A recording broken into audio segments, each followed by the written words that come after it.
It's Red Eye Radio.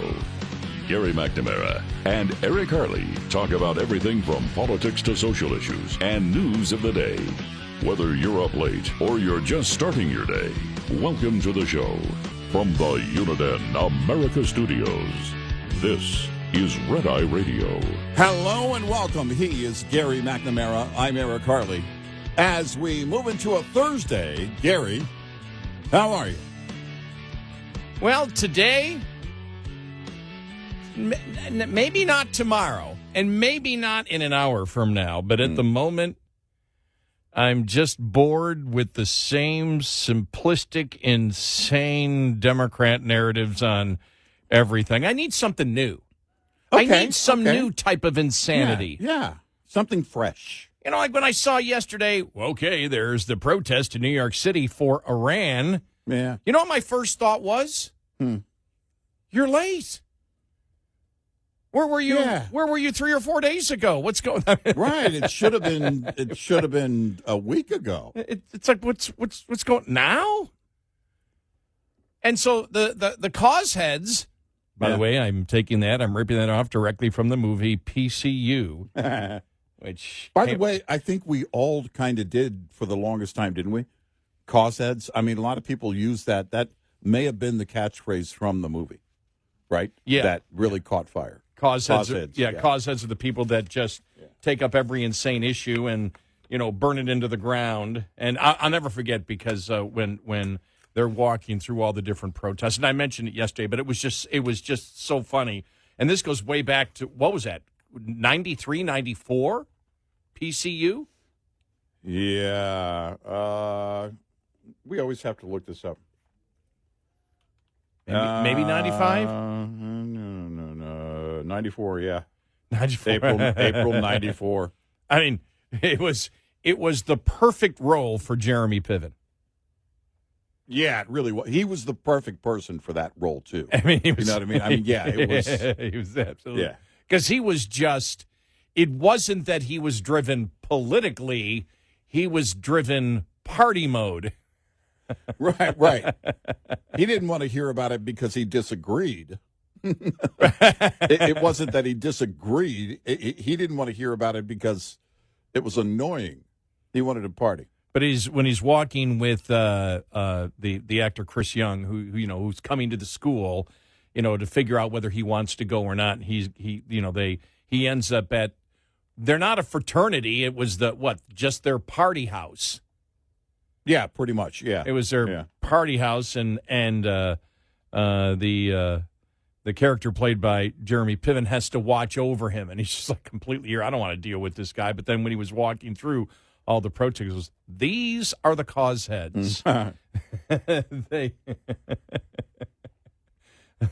They come up with a issue and then have a different issue, whatever. I'm paraphrasing now, 3 or 4 days from now. And it was just so funny because then the guy, one of the protesters yells out, "Free Nelson Mandela." And one of the other protesters go, "He's free already." Yeah, he's already free. Oh.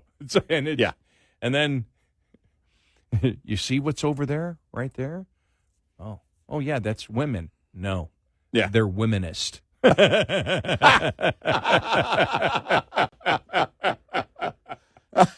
Oh, my gosh. That's funny. Oh. That's hilarious. I love that. I mean,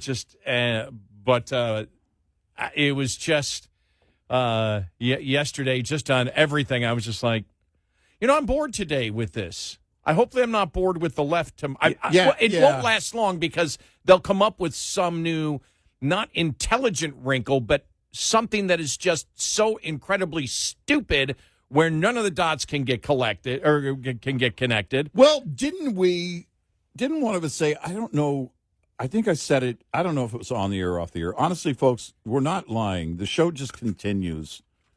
The production staff just turns the mics on and off. That's just how it works. And I don't remember if I said it on the air, but I remember saying, how long before we have the pro-Iran protesters? And I made the point, if you're pro-Hamas, then of course you got to be pro-Iran. It's not really a huge leap. No. By the way, the Wall Street Journal making a great point. Really? It's the first time ever. No. That's not true. It's not true. No, it's why Iran's axis of resistance is missing in action. By the way, I can't hear the word resistance without hearing it in Keith Olbermann's voice. The resistance, Mom. So, that's great because we never talked about this, but as soon as I hear the word resistance, I think of Olbermann. Yeah, and it was from those videos from his basement. Exactly, right? The resistance. Like, yeah. Well, don't you need? I don't know, some place to actually broadcast. I like the accent on the word, the resistance. The resistance. The resistance. Yeah. The resistant. Resistant. Resistance. Like that made him sound angrier. Keith, we know you're angry. You don't have to do that. But they make the point. I'll sum it up. Where's Hezbollah? Hamas? The Shiite militia in Iran. Where are they? And they go through, and it's, basically they have sources saying, they're basically licking their wounds. I mean, they've been decimated by Israel. But typically in a situation like this, there would be something, and they just don't have it. Now, the first thing that comes to my mind is the question, okay, but what if they're part of the larger plan that the Ayatollah was warning about or whatever? I don't, the whole trust but verify thing. Yeah, okay, it's true they haven't really attacked Israel since Israel went after Iran, but what if it's because they've been reined in and they're going to be part of the greater attack? Because I think Iran is crippled, and I think they're going to need, if there's going to be some kind of surprise, as the Ayatollah put it, that it's probably going to have to, in fact, in my mind, it would require the proxies. So I don't know. It's I would say on the Wall Street Journal's take on that, for now, yes, as of now, there hasn't been this great attack by Hezbollah or Hamas. And certainly that is in part due to the fact that Israel was able to decimate them. They were able to, just gut them. You think about the pager attack and the planning of that. It wasn't the size in terms of a mission that we're looking at in Iran, but certainly it was the way it was executed was just unbelievable. And the message that it sent, we know every move you're making. I think that was the big message and takeaway for me, at least it was. And that was Israel saying to the proxies and Iran, we know everything. You can't hide from Mossad. You can't hide from global intelligence. You're not going to hide from us. And I think the day yesterday was just kind of all over the place with the president. He's hasn't made the decision yet, according to him. Yeah, but when I saw that story yesterday, this isn't a critical comment. But when I saw him talking yesterday, I said, I don't believe any of it. Well, that's exactly what I thought. I don't know what, because he was talking, and I heard, I was actually listening to the audio, and I thought, I don't know, because there could be a play to draw out some of the main, some of the key people in Iran, and then Israel takes them out, or, the U.S. helps or whatever. But, on dropping the bunker buster, on dropping the mop, as they call it, I think there has to be great consideration there. But I think he's already built in the contingency that, and I don't know what it would be, but some kind of qualifier. Look, if we don't see this by this date or this time this week, then this has to happen. I think that's where the president is. Well, I think just because of the evacuations, I think you're going to see something. Yeah. I think you're going to see something happen. Look, I saw this. One of the questions that I would ask the president is, okay, you say you still haven't made the decision. Well, the decision is unconditional surrender or what? Right. What? And that would be the question I would ask. I probably wouldn't answer it if I asked the question. And if I asked the question and I was also the president, I probably would ask the question as a reporter. But if I was president, I wouldn't answer it. Yeah, exactly. Yeah. But when I saw, there's been a couple of articles that the Iranian government they don't know what to do. They don't know where to go. It's complete chaos because of the disinformation that both Israel and the United States has thrown out. But not just the disinformation, but another report on the latest targeting of Iran's remaining military leaders. Breitbart had this, but it came from the Jerusalem Post. Israel killed dozens of Iran's remaining military leaders, including wartime chief of staff, Major General Ali Shadamani. Now, we had talked about that. Remember, he replaced one of them that was killed. Right. But they did this by bombing a mountain hideout in which they had retreated. But they killed dozens of Iran's remaining military leaders. The Post said that he was assassinated at a secret compound in the mountains outside of Tehran, along with dozens of other senior Islamic Revolutionary Guard Corps officers who had fled from their main headquarters, believing they would be safe. Instead, the Israeli Air Force waited for them to move to the secret location and then killed them all at the same time. Yeah. They don't know where to go. They don't know what to do. Right. Which severely hampens your ability to run any type of organized response or war against any opposition. And that's what you want to do. You don't know what you can trust.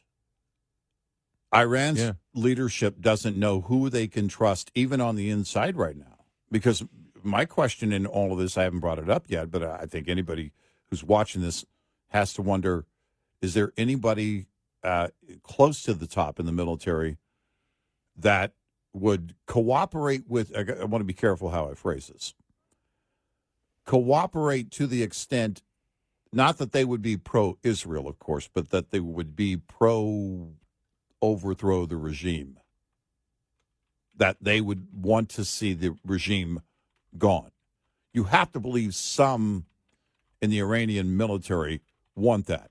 I can't quantify it, but you have to believe a few. And the question would be, are there enough of them that could provide intel to the Israelis on Iranian leadership and on military moves?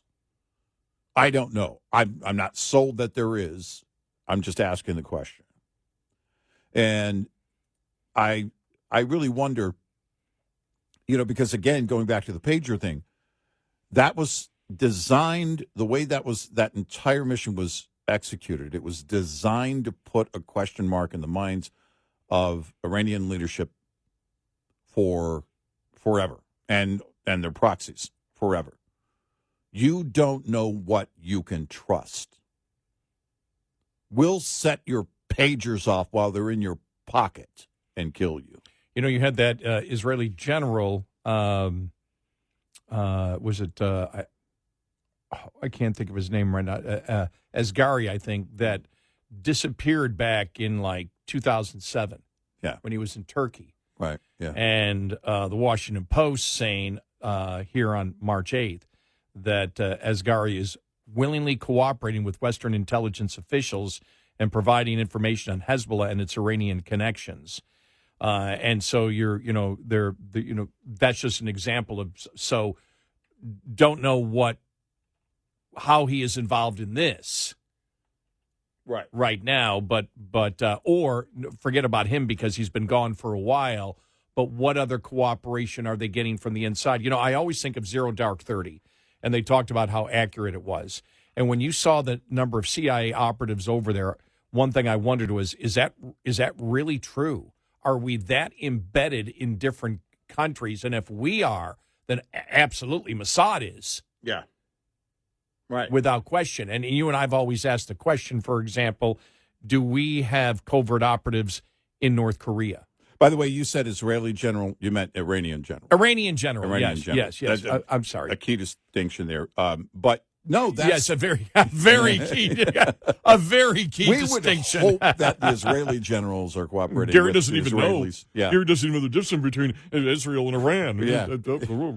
Well, in today's world, if you think about who's cooperating with Israel, right? Fewer and fewer nations. Well, we need to draw down the violence. There needs to be a de-escalation. I was so sick of that word after the first 24, 36 hours into this. Well, that's the in this case, that's the two-state solution kind of answer. We want de-escalation. Well, everybody wants de-escalation. Everybody wants no war. That's why this is all happening. But yeah, you would have to think that there is some help with Western intel coming from the inside. And it'll be interesting to see how all this plays out. 866-90-RED-EYE. This report is brought to you by Shell Rotella. With advanced synthetic technology, is designed to help keep your rig running with more mileage and less maintenance. Every driver knows the cost of replacing tires is a major expense. What if you could save on tire costs without sacrificing performance or safety? Consider retreads, a sustainable, cost-effective way to rack up your miles. When talking retreads, sometimes there's worry when it comes to wear. But just because the tread is worn on a tire doesn't mean the casing is. Quality casings can far outlive their original tread. And once they're on your vehicle, the tread on a retread can last just as long or longer than the tread on a new tire. The key to preserving casings, whether new or retreaded, is regular tire maintenance checks. Coming up, more with Gary McNamara and Eric Harley. It's Red Eye Radio.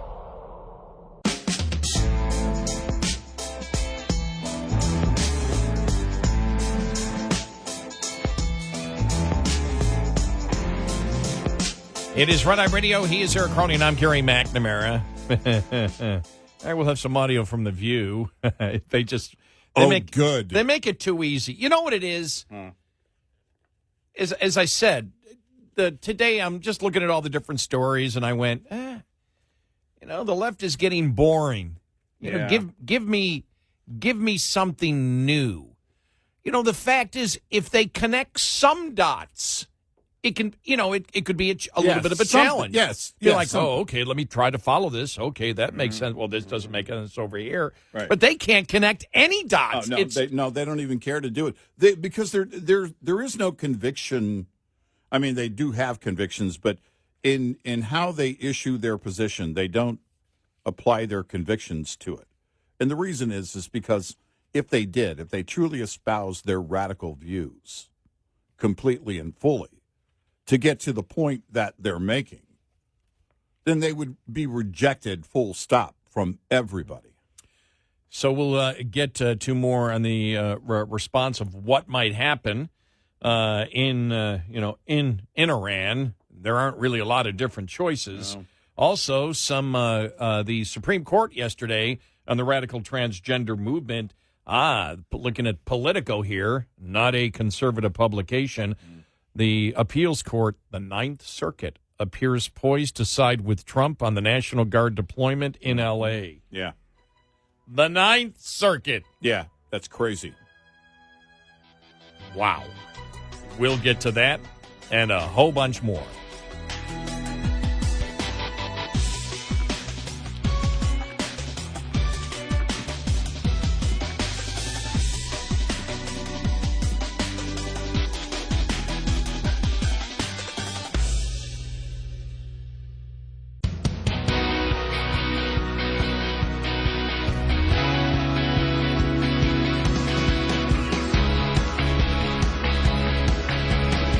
Listening to Red Eye Radio from the Uniden America Studios.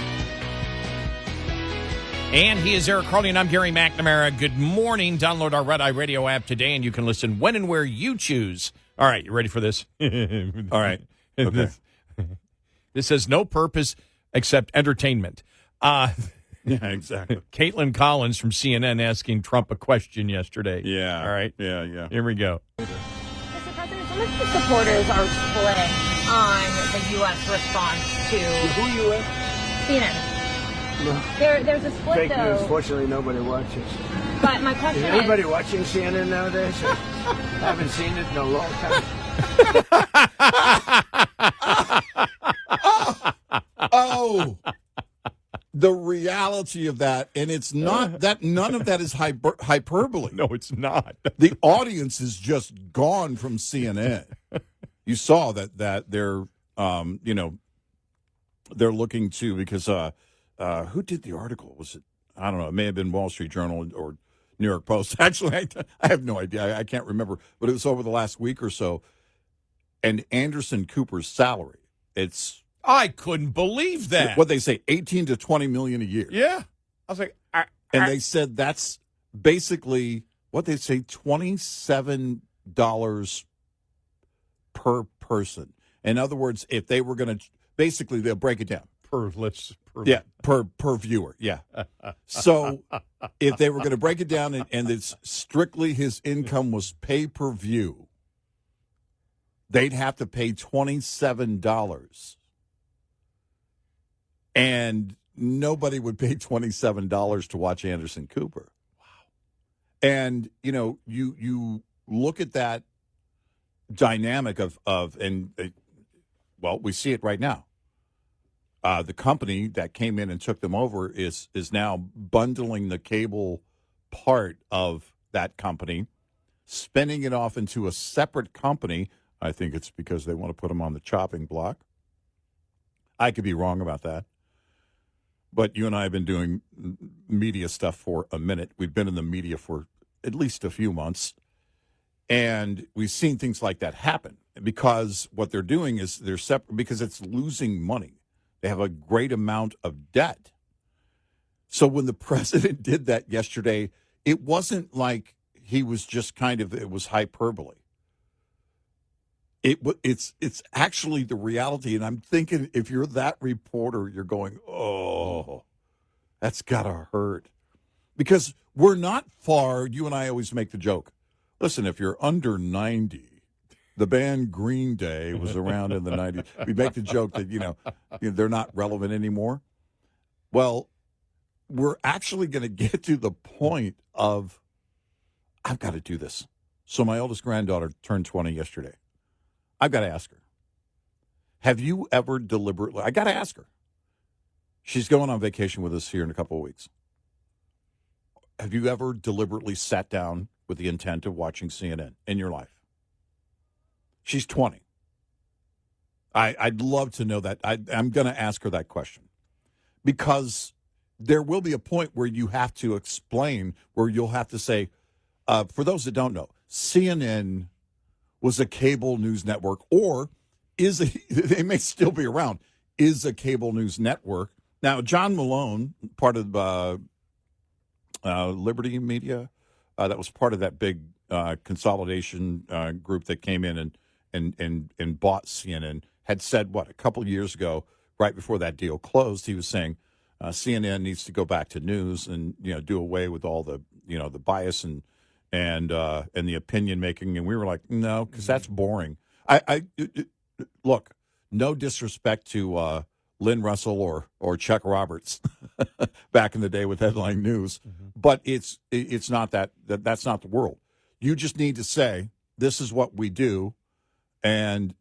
But see, even reporters, they can't do that for any of the news groups. It's why legacy, it's part of why, a big part of why legacy media, especially when it comes to news, is dying. Well, I find it really interesting that, we talk a lot about DEI and how some companies are getting rid of it and then some companies pretending to get rid of it or whatever. But when you look at the legacy mainstream media, liberal media, wherever you want to call it, they've just doubled, tripled, quadrupled down now. Yeah. They haven't learned anything, and it's almost as if the companies themselves are like, well, we know, but the public is eventually going to realize that we're right. After you and no, the public has realized you're not right. Exactly. We're not going to watch you. When I say right, I don't mean politically On right. the right, yeah.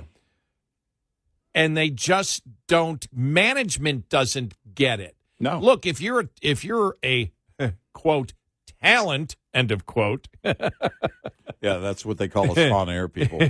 Talent. If you're the talent, you're going to do what you want to do. But nobody in management is looking down and saying, it's not working. Well, actually, they did. Remember, you've had, new management come into CNN and, MSNBC and say, look, this isn't working, but it goes nowhere. You sit at the conference table as the boss and you say it's not working. Yeah, right. Okay, bye. Right.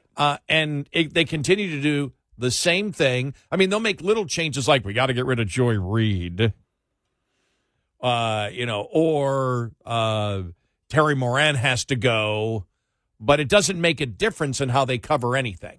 Right. Yeah. It really doesn't. It doesn't make any difference in how they cover it, and it's not working. Their format is not working for them, and they keep doubling down on it.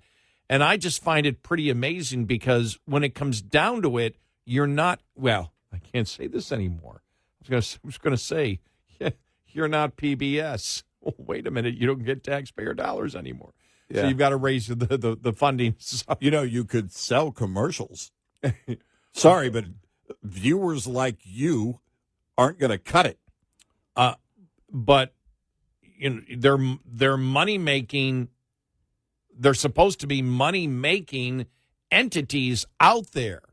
We've always said it, and when to be blunt, when you enter this business, for example, you realize that the reason that you and I exist and are doing this show is so companies will buy commercials on it. Yeah, right. That's why we exist. It's a commercial venture. Yep. Right. It's an absolute commercial venture, and capitalism works really well. And this segment, by the way, brought to you by Acme Trucking. Thank you. So, but that's the reality of it, and that's where I look at it as from the business side of it, and say, how do they do that? For example, some of the things you and I've talked about, that when they throw out things that are just absolutely false, and everybody knows that it's false. The whole Biden stuff, for years, Biden's fine, Biden's fine, Biden's fine, Biden's fine. The border is secure. The border is secure. Not challenging any of that. You look at just all of this stuff. You and I could never get away with it. No. We could never get away with it. Our own audience would say, guys, I used to like you, but this is getting to be ridiculous. Right. You've now, not that I always agreed with you, but I understood how you got to your points. But now you're saying that there's nothing wrong with Biden. We don't buy it. We can see it with our own eyes. And that's the interesting thing. I think that's what really was the end game, was when people during the Biden administration could see with their own eyes, this is the truth, and the person on the TV is telling them, no, it's not. Right. What your own eyes are seeing is that, and I think that was really the final straw, because the numbers, you look at it, have dipped severely for the legacy media. Exactly. In that time. They had such a big hand in that, and they were battling with people. They were at the point, Jake Tapper, going after Laura Trump. We know the whole Morning Joe thing, Scarborough, F you if you can't handle the truth. It's not just what they did, it's also how they did it. And it wasn't something where they're talking about like a source story or something political or a rule in Congress that everybody would have to Google to find out. They were telling you what you were witnessing on a regular basis wasn't what you were witnessing. Right. And you didn't even, no Google required on that one. That's the difference. It doesn't require fact checking. And then all of a sudden, Jake Tapper, damn it, I better write a book day after the election. Well, there were three things. Number one was how they treated inflation. Yeah. And that's something that you may not see, but you feel it. You observe it. Right. Every single day you say, well, no, it's affecting me. Prices are going up. The economy's doing great. Why are you people complaining? Stop complaining. Well, it's self-evident. Yeah. It's self-evident that we're being harmed. Right. And so things that were self-evident like that, and then you go to the border. The border is secure. And on the split screen, there's people all over the place. Right. And then you get to Biden. Biden is fine. There's nothing wrong with him, and you know it. And then just recently, the mostly peaceful protests. Yes. As they were doing on MSNBC and CNN. We posted those for you a couple of weeks ago. Mm-hmm. And so they got side by side the riots going on and this mostly peaceful protest that's going on here. And, you know, that Trump is trying to make this as something that's out of control riot. And we're watching the camera. I don't know if it was a drone or a helicopter looking down. You can't even see the street because it's all smoke. Right. It looks like a war zone. Right. And that's when people look at it and say, look, if you have a differing opinion on the reconciliation bill and what the projection for the possible debt would be, because there's a number of economic projections from liberal groups to the White House to other groups in between that are saying what the deficit or debt will be if we do this. Well, you can have that argument because it's all projection for the future, and people could say, I disagree with your argument. Let me see if you're making a good case for it. But that's projecting into the future, you know, what economics will be at that particular point. Right. This is the present, looking at absolute things that are absolutely obvious and saying, no, they're not. No, they're not. And that's, I think, that was the final nail in the coffin. Yeah. You know, it used to be, who's it, Glenn Kessler over at the Washington Post? You know, the fact checker? Yeah, nobody fact checks anymore. Well, it's now the left has gotten so bad that it doesn't require, much of their stuff doesn't require the average person to even pick up their smartphone and to Google it. It's like, you guys are just flat out lying. I know what I just saw. I know what's going on. Well, they did this with inflation. And inflation reports are, like, nobody had the wherewithal in these newsrooms, you know, to say, hey, everybody, the inflation report is from last month. We said it, but in the liberal activist media, they totally ignored the fact that the consumers already paid it. Right. That was for May. Right. They felt it already. They felt it already. They already know what the report says because they look at their grocery bill and everything else they buy every single day. But it was, remember, listen, there is no inflation. Remember the one time? If they would just stop saying inflation, there wouldn't be inflation. Oh, yeah. They're causing inflation by saying the word inflation too much on the right. Inflation actually isn't that bad, but if you keep bringing it up, then people think that it's bad, even though that it's not bad. You're not suffering? Oh, my gosh. How mindless is that? I think the best, though, was that the best one. I mean, that was one of the tops, but I think the best was when they said, well, inflation isn't bad. It means people are willing to spend more money for products. Right. It's like, oh, my God. Yeah. That's like the worst take ever. Exactly. It's like, people going, what? Right. Exactly. Are you nuts? 866-98-RED-EYE. Lines open for your calls. 866-90-RED-EYE on Red Eye Radio.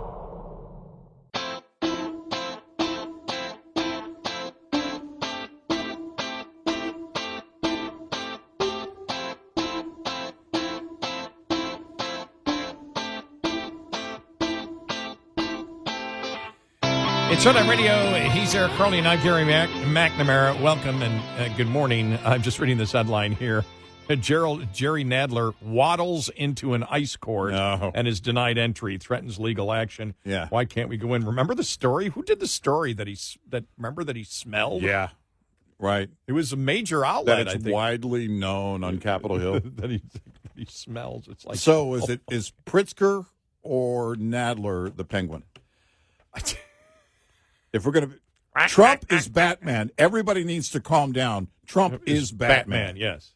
So that argument's over. And, of course, J.D. Vance is Robin. He's Robin. We've done this before. This is in my memory. Yeah. This is we're repeating something we've done before. I want to say, and there's no doubt, Schumer's the Joker.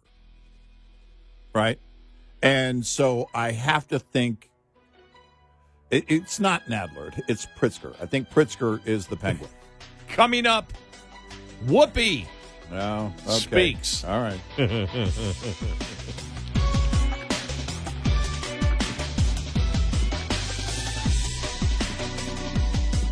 Top of the Hour News is brought to you by House Products. Visit houseproducts.com. This is Red Eye Radio on Westwood One.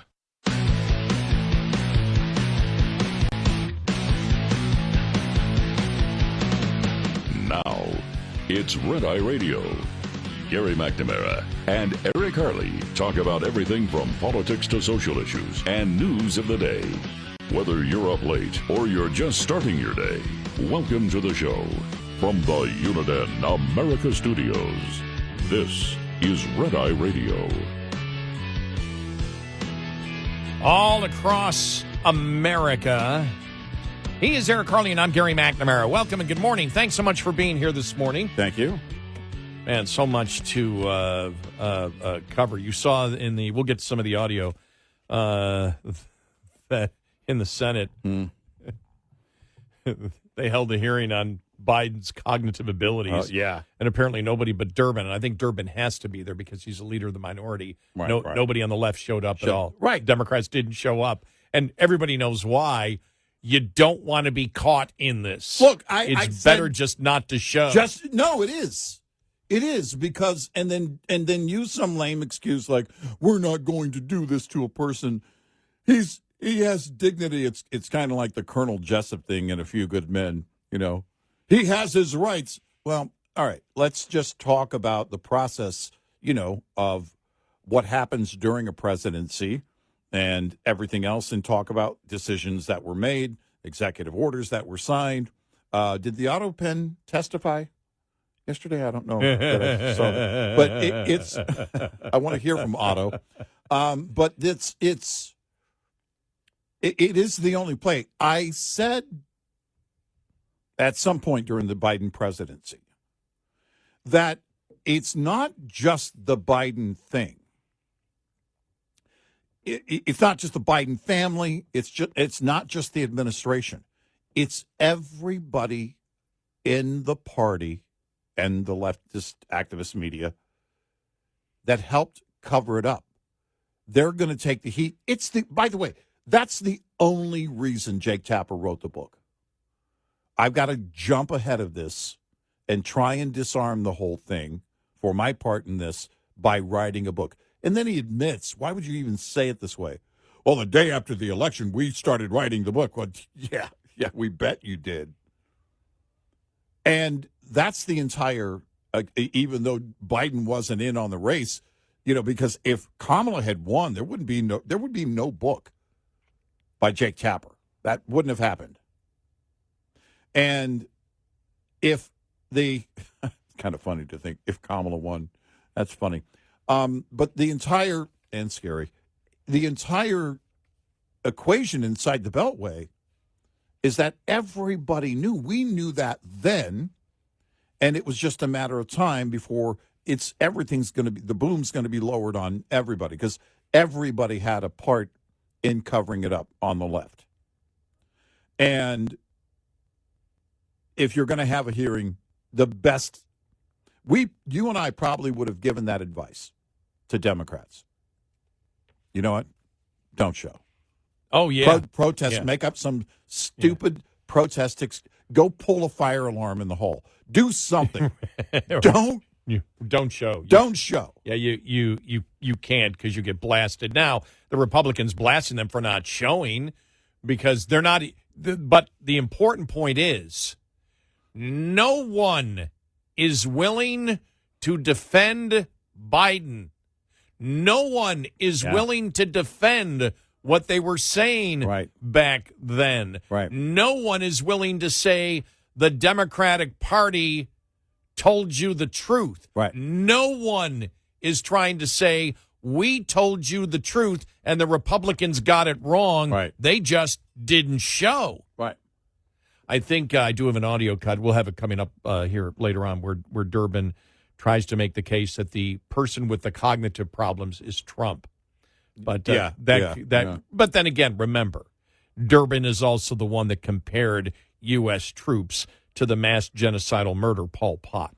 Yeah, by the way, it's lame. And I had told you about this time yesterday. If you're watching President Trump on that gaggle on Air Force One, him coming home early from G7 with the media, as he's standing right there in front of him. I mean, they're almost face to face and talking. And you look at his eyes, you look at how aware he is and how he's answering questions. Does he have a different way of talking? Yeah. Are there cognitive issues? I don't believe that for a second. That's just, it's lame. It's gone. That being able to leverage that in any way is gone. But of course, it doesn't mean they won't keep trying. But let's first start out the hour. We made it to Thursday, which means what? We're just overloaded with audio cuts from the insanity. Let's go to The View. All right. Yay. What kind of comparison will Whoopi try to make to people that have been victims of the Iranian regime? Okay. Let's go. And it's slow. But let's just remember, too, the Iranians literally throw gay people off of buildings. They don't adhere to basic human rights. Listen, here's the thing.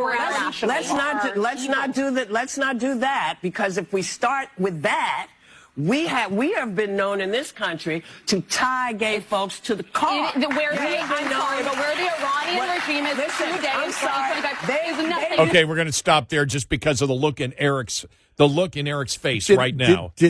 Did I miss it?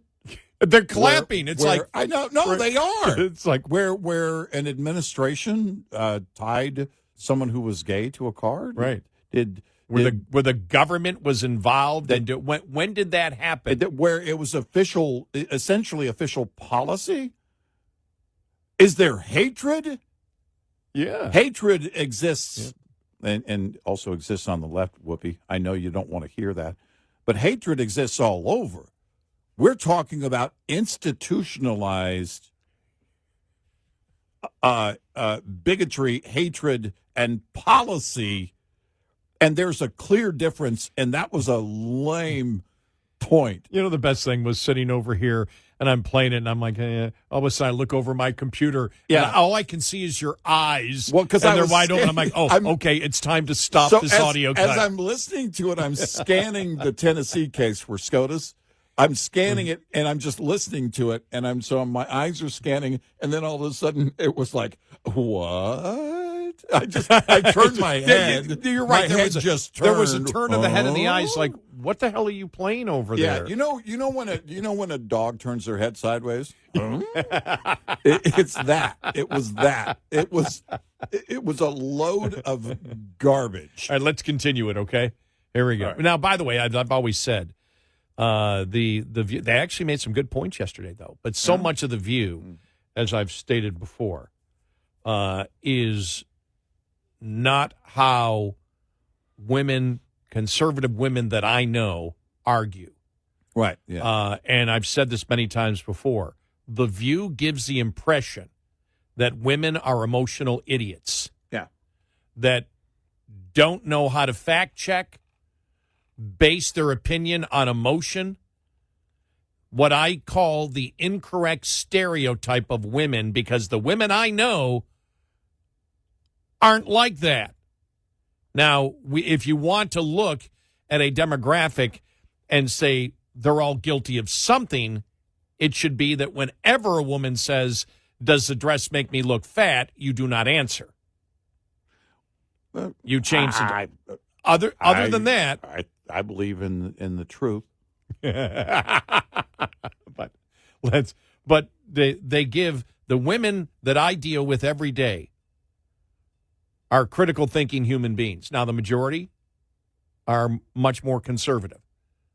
and they're critical thinkers. But I've always stated The View gives the false impression, the false impression of the stereotype, that the incorrect stereotype that women are emotional idiots. It's almost as if they're a parody of that many times. But here, let's continue with it. Here we go. Just keep hanging black people. So it is not even the same. I couldn't step foot wearing this outfit. Wait. That's not what you mean to say. It is the same. No, it's not. The year 2025 in the United States is nothing like if I step foot wearing this outfit in Toronto. I'm sorry. What, they like listen, I can't have my hair showing. I can't wear a skirt. I can't have my arms out. I'm telling you, as a... I literally said it was up to the Iranian people. Yes, it is up to them. And that's why I am saying that it is the same. Murdering someone for their difference is not good, whoever does it. It's not good.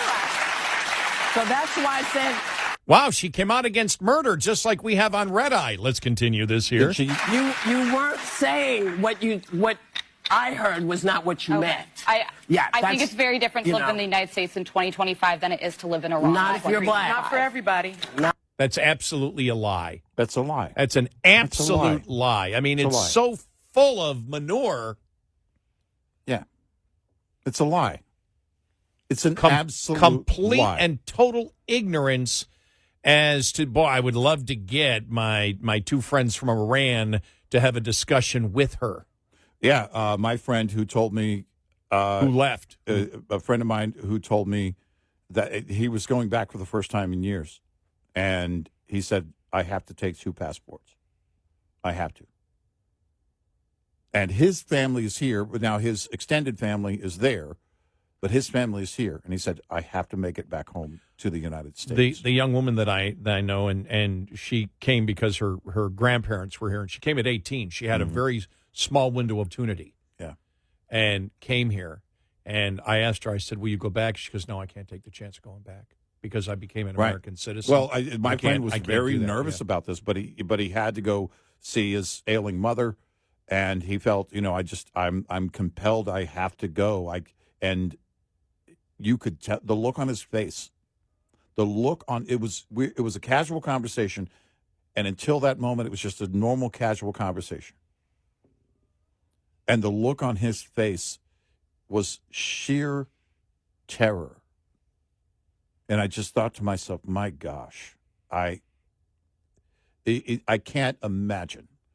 I can't imagine. And neither can anyone on The View what it's like to live under the Iranian regime.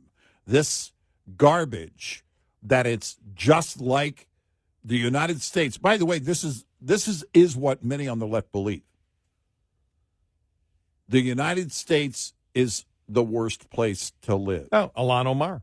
Mm-hmm. Just yesterday we played that. Did we play the audio from her saying I don't know. If I know I had the audio, but yeah, I know we previewed it. I don't know if we aired it. But the thing about Whoopi saying this is the oppression of women.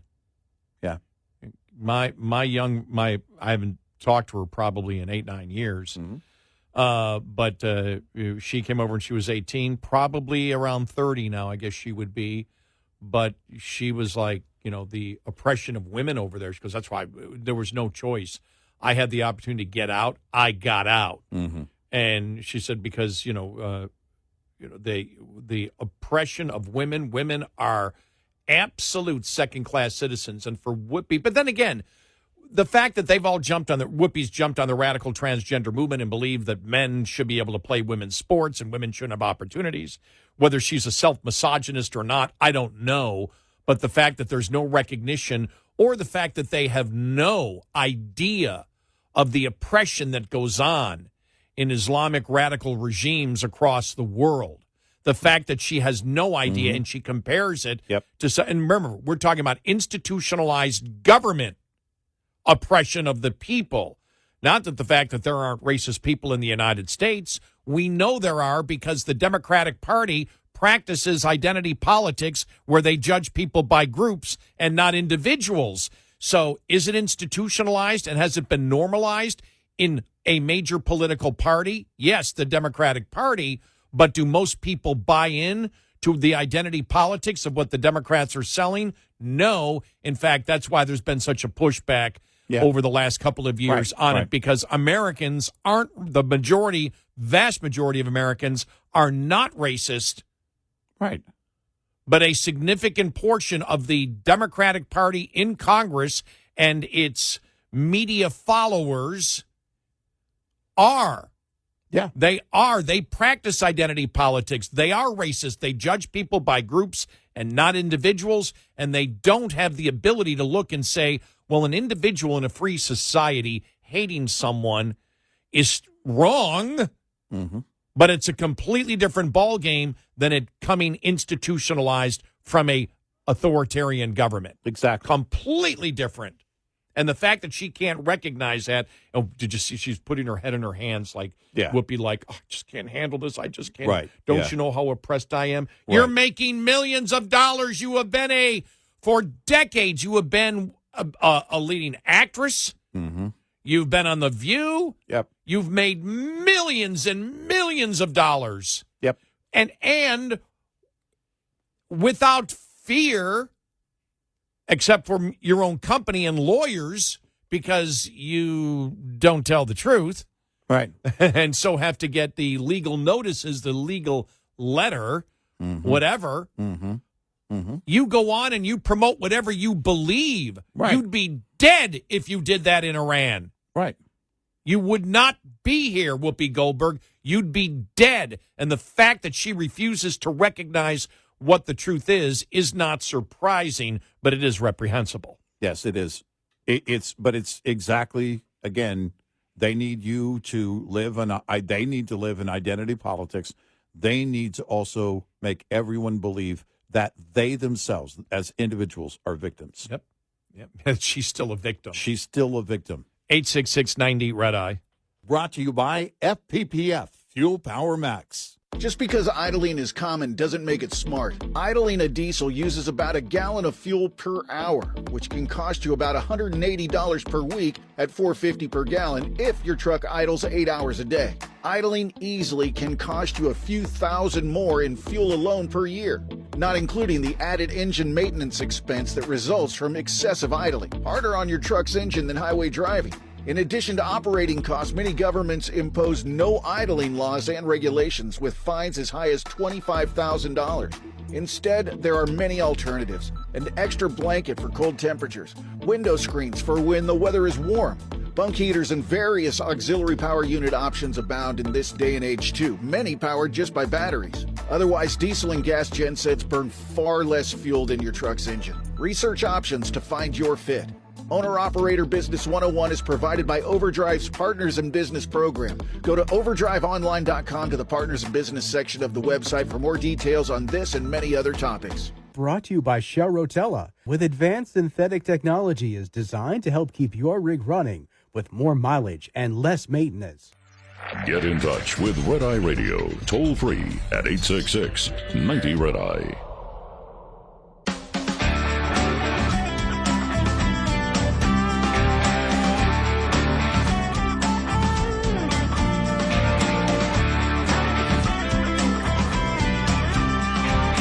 It's Red Eye Radio. He's Eric Harley, and I'm Gary McNamara. Can we get through even 30 seconds of the View stuff without having to stop it and comment? Yeah. Let's see. Let's play more of it yesterday. Right. Here we go. Comparing the United States to Iran, and Whoopi saying it's just as bad. Here we go. Not if you're black. Guys, don't go to Tehran. Do not anyone at this table should go to Tehran. Let me tell you about being in this country. This is the greatest country in the world. But, yeah, I know that. I know that. And we all know that. But every day, we are worried.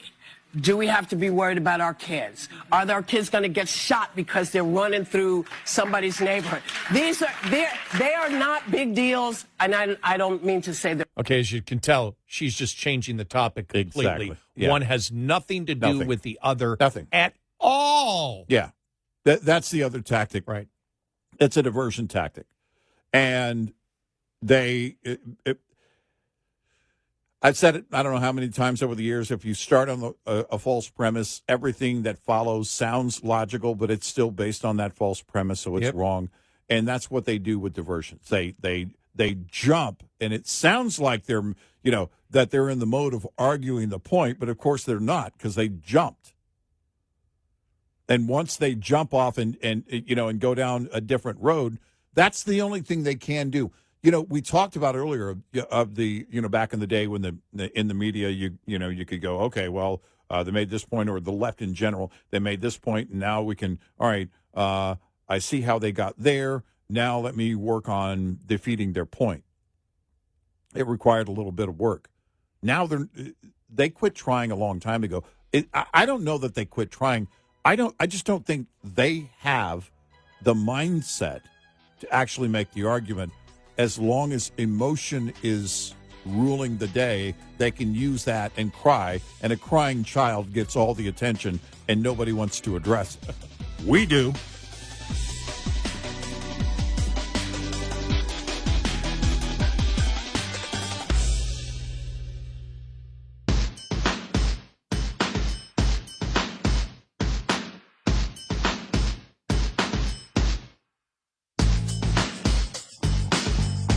Catch all 5 hours of the show live every night on the Red Eye Radio app. Available in the App Store.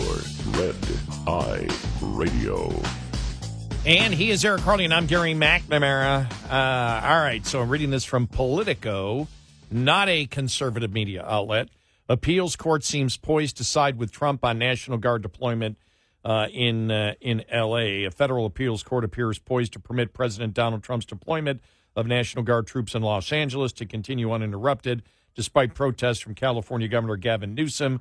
During the hour-long argument session on Tuesday, the 3-judge panel sharply questioned Newsom's argument that Trump has failed to sufficiently justify his decision to send 4,000 National Guard troops to protect federal buildings and support immigration authorities as they conduct arrests and enforcement operations. Instead, the judges appeared to lean on centuries-old principles backed at times by the Supreme Court, giving the president vast discretion to deploy the military to suppress civil unrest. Remember, I'm reading this all. This isn't from a conservative publication. It's from Politico. The Ninth Circuit Court of Appeals featured Trump appointees Eric Miller and Mark Bennett, as well as Biden appointee Jennifer Sung. All appeared openly skeptical of California's position that courts can second-guess Trump's determination that immigration protests in Los Angeles had amounted to a potential rebellion against the government. A ruling in Trump's favor would be a blow to Newsom's legal push to regain control of his state's National Guard troops, which he claimed to have been illegally commandeered and diverted from critical missions like fire prevention and drug interdiction. Newsom may choose to appeal a loss at the larger panel of the Ninth Circuit or to the Supreme Court. If it goes to the Supreme Court, he loses. Yeah, he'll lose. A federal district judge last week backed Newsom's position, ordering Trump to relinquish control of the Guard troops, but a 3-judge panel of the Ninth Circuit quickly put Breyer's order on hold and schedules Tuesday's hearing to consider the matter.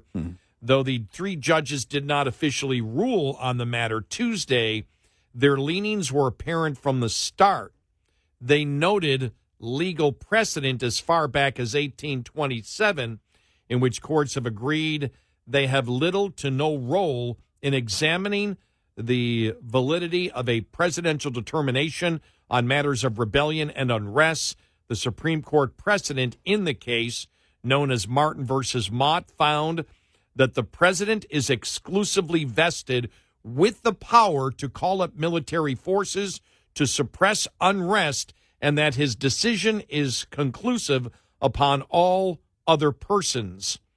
Quote, if I were writing on a blank slate, I tend to agree with you, the Obama appointee Judge Sung said to California Attorney Sam Hobart, before noting that the nearly 2-century-old Supreme Court decision seemingly rejected the exact argument that you're making. That's a quote from her. So what she's saying is, if there was no Constitution, I would tend to agree with you. Yeah. Which I wrote the Constitution, which is the dumbest thing you can say as a judge, because that's not relevant. It's not why you're there. You're not there for your feelings.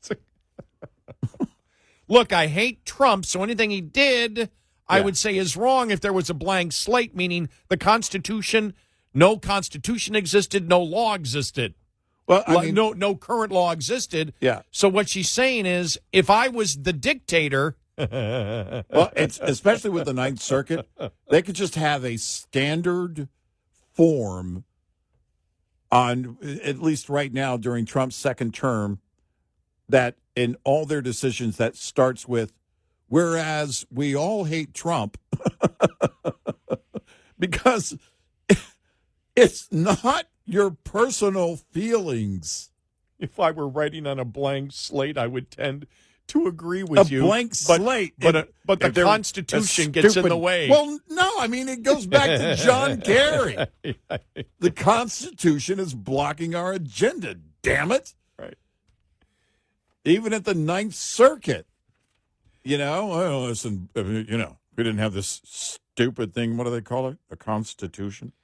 So she said, if I were writing on a blank slate, that may be the legal slate. audio, the legal cut of the year, the legal quote of the year. Yeah. I would tend to agree with you, but the nearly 2-century-old Supreme Court decision, quote, seemingly rejected the exact argument that you're making. End of seemingly.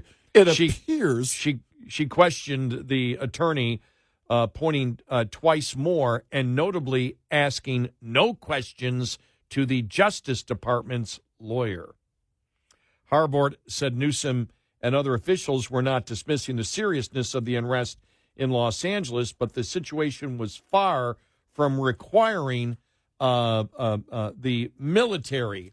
It is a profound concern to the leaders of the state, but the state is dealing with it. Local law enforcement agencies are doing their job dealing with it. Still, Harbord argued that Trump should have been required to pursue more moderate responses to the unrest before taking the most extreme option of sending in the military. But the judges suggested the wisdom or proportionality of a particular decision is different than whether the president is legally prohibited from making it. Yeah. That's the point right there. Bennett and Miller also seemed dubious about Newsom's argument that federal law required Trump to consult the governor or at least inform him directly about the decision to federalize the troops normally under state control.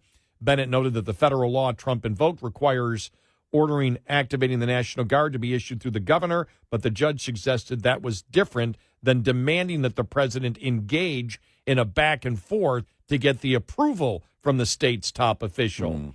Where does the statute say that issuing it through the governor requires either the governor's consent or requires consultation with the government? Miller expressed a similar view.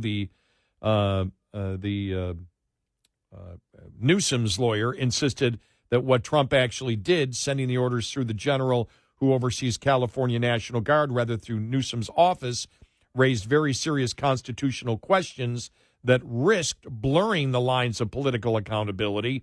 But the other attorney, the Justice Department attorney, called the routing of the order at worst a procedural foot fault and said it didn't matter whether Trump sent the order to the general or through Newsom directly. So there you go. So as we have said before, you're talking about the attacks on federal employees. Yep. You're talking about the attacks on federal buildings. Well, the president doesn't need, at that point, the president can look at it and say, nope, you are this unrest, this civil unrest is now targeting the federal government. And the other thing is, I don't know if it was brought up in this hearing, that, remember, the police chief said, this is getting out of control. We can't handle it. Right. So right. what the lawyer for the Newsom is trying to say, well, he should have gone far enough until things were out of control. Well, no, that's exactly their point, is you have to wait for, I don't know, someone to die, for an entire building to be burned before they can call it in, and still they would say, and Newsom will decide that, not Trump. That's not the way it works. Trump is well within his authority here, and everybody knows it. You know, Gary, if I were operating from a blank slate... Guys, I want to have an argument with you. Well, no, you I guys mean, are think arguing about the that. Constitution, but if the Constitution didn't exist, then Trump wouldn't be allowed to do this. Well, apply that. Well, then murder would be legal then. Exactly. Apply that. Listen, not just the Constitution, but the scenario itself. Listen, if nobody were in the streets burning cars and attacking officers and whatnot, I would tend to agree with you. What is this? What is this need to connect with I guess one side in that case? I don't care what either side in that, especially if I'm a judge, you and I we kind of judge for a living. We break things down. I don't have any emotional connection to any of the individuals or parties involved. It's about, again, the ideas and what stands and what doesn't. It's about finding the truth. It's about talking about the truth. And when you're dealing with the Constitution, when you're dealing with law, at the bench level, it's about interpretation of the Constitution. Listen, if we didn't have this pesky Constitution. A judge should never say that. Ever. Ever. Ever. If I were operating from a blank slate. I'm a judge. My job is to interpret the law. But if the law didn't exist, then let all hell break loose. Right. I mean, number one, Well, it's not relevant to the discussion at hand. Number one. Well, it's like an employee goes up to the manager at the store. Hey, and I'm really kind of worn out. I know we're redesigning the whole store and everything. And the manager says, listen, if it weren't for this stupid store, we wouldn't have all this work. Some of the dumbest argument. I mean, that's a horrible argument. One of the other arguments from last week. Well, look, Trump sent these people in, but don't you understand that the majority of L.A. is peaceful? It's only in this 10-block section that all hell's breaking loose. Right. And the impression is that all L.A. is, well, you're making that point. Nobody's making the point that there aren't people that aren't involved in the riots in L.A., and that the majority of L.A. isn't peaceful at that moment. What we're addressing is not what is not happening in those areas. We're addressing what's happening and the unrest in these particular areas. And the fact that they attempted to make that a point of argument shows they had no argument to begin with. The hole in your tire is only a 1/4 inch. Do you know how big the tire is? No. Most of your tire is. Look at the tread on that tire. Well, no, you only have a flat in one tire. Right. You don't have it. The three other tires are fine. They're fine. Why are you 75%? That's almost half. Right. Why the hell are you focusing on the flat? See, you're just negative. And you sat there and you called AAA for them to change the tire, but the other three tires were fine. They're fine. This is why I said to start the show. I mean, by the way, truckers, when you're limping in, look, you've got 17 other tires. What's wrong with you?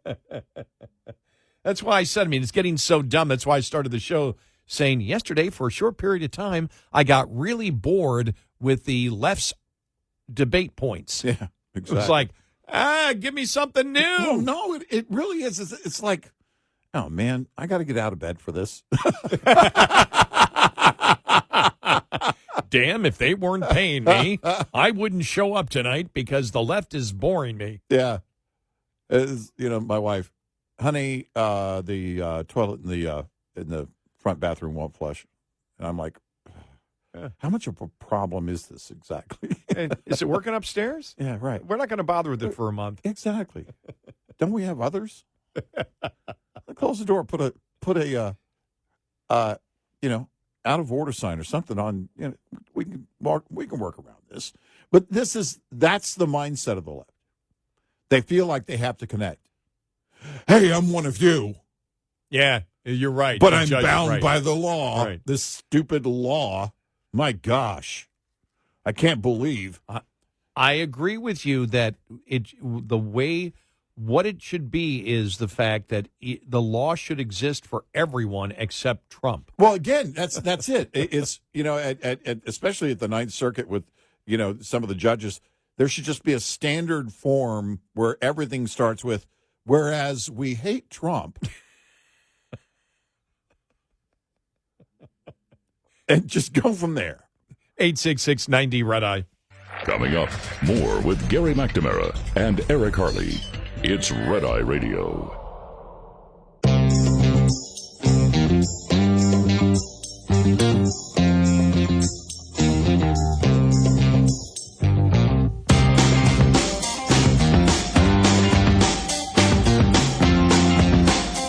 It's Red Eye Radio.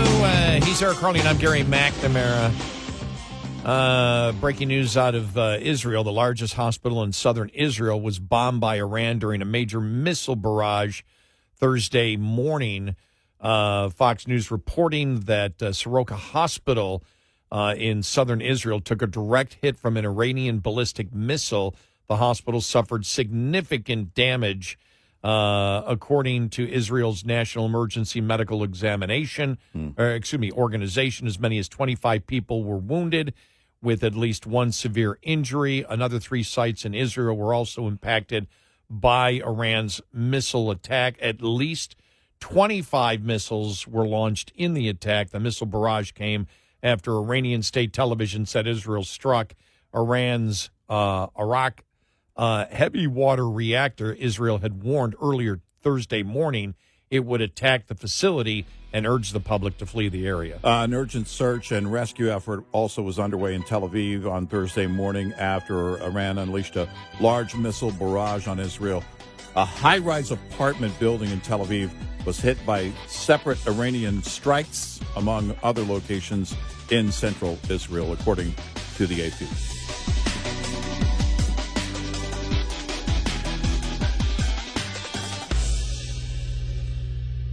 This is Red Eye Radio on Westwood One.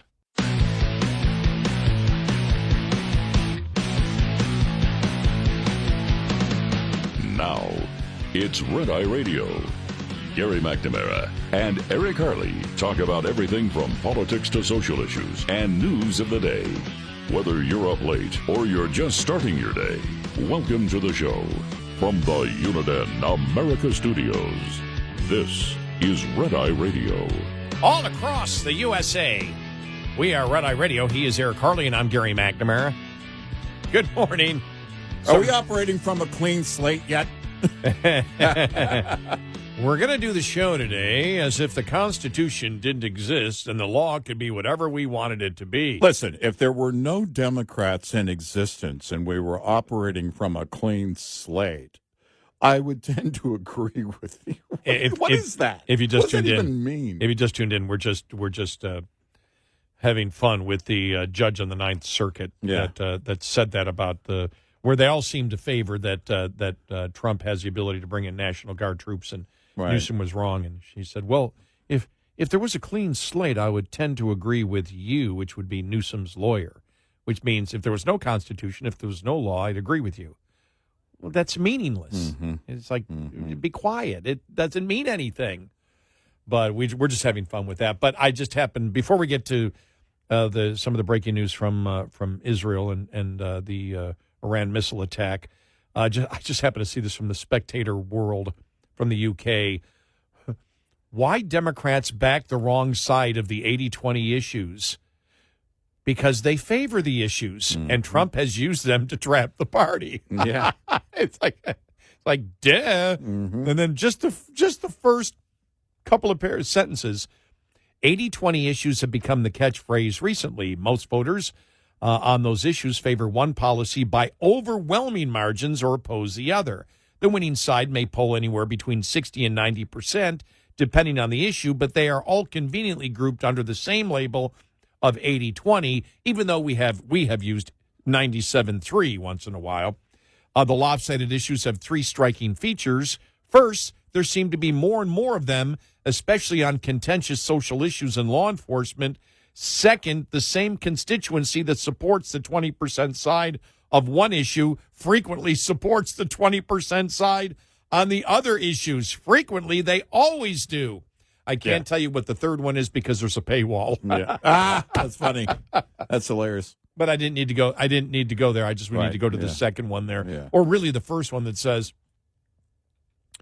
"Why Democrats back the wrong side of the 80-20 issues? Why? Because that's what they believe." Yeah, exactly. Wow, it's who they are. Really? Wow. I mean, that's really interesting. They actually believe it, huh? Yeah. Yeah. We've said that. Let me just see here the latest from Israel. A couple of missile attacks. First off, an urgent search and rescue effort underway in Tel Aviv Thursday morning after Iran unleashed a large missile barrage on Israel. A high-rise apartment building, as Eric just brought you right before the top of the hour, a building in Tel Aviv was hit by separate Iranian strikes among other locations in central Israel. At least 40 people were wounded in the aftermath of the attacks. We also told you about the hospital in southern Israel that was hit. Israeli President Herzog sent a message of strength and support to the victims of Iran's latest missile attacks in a post to his X account Thursday morning.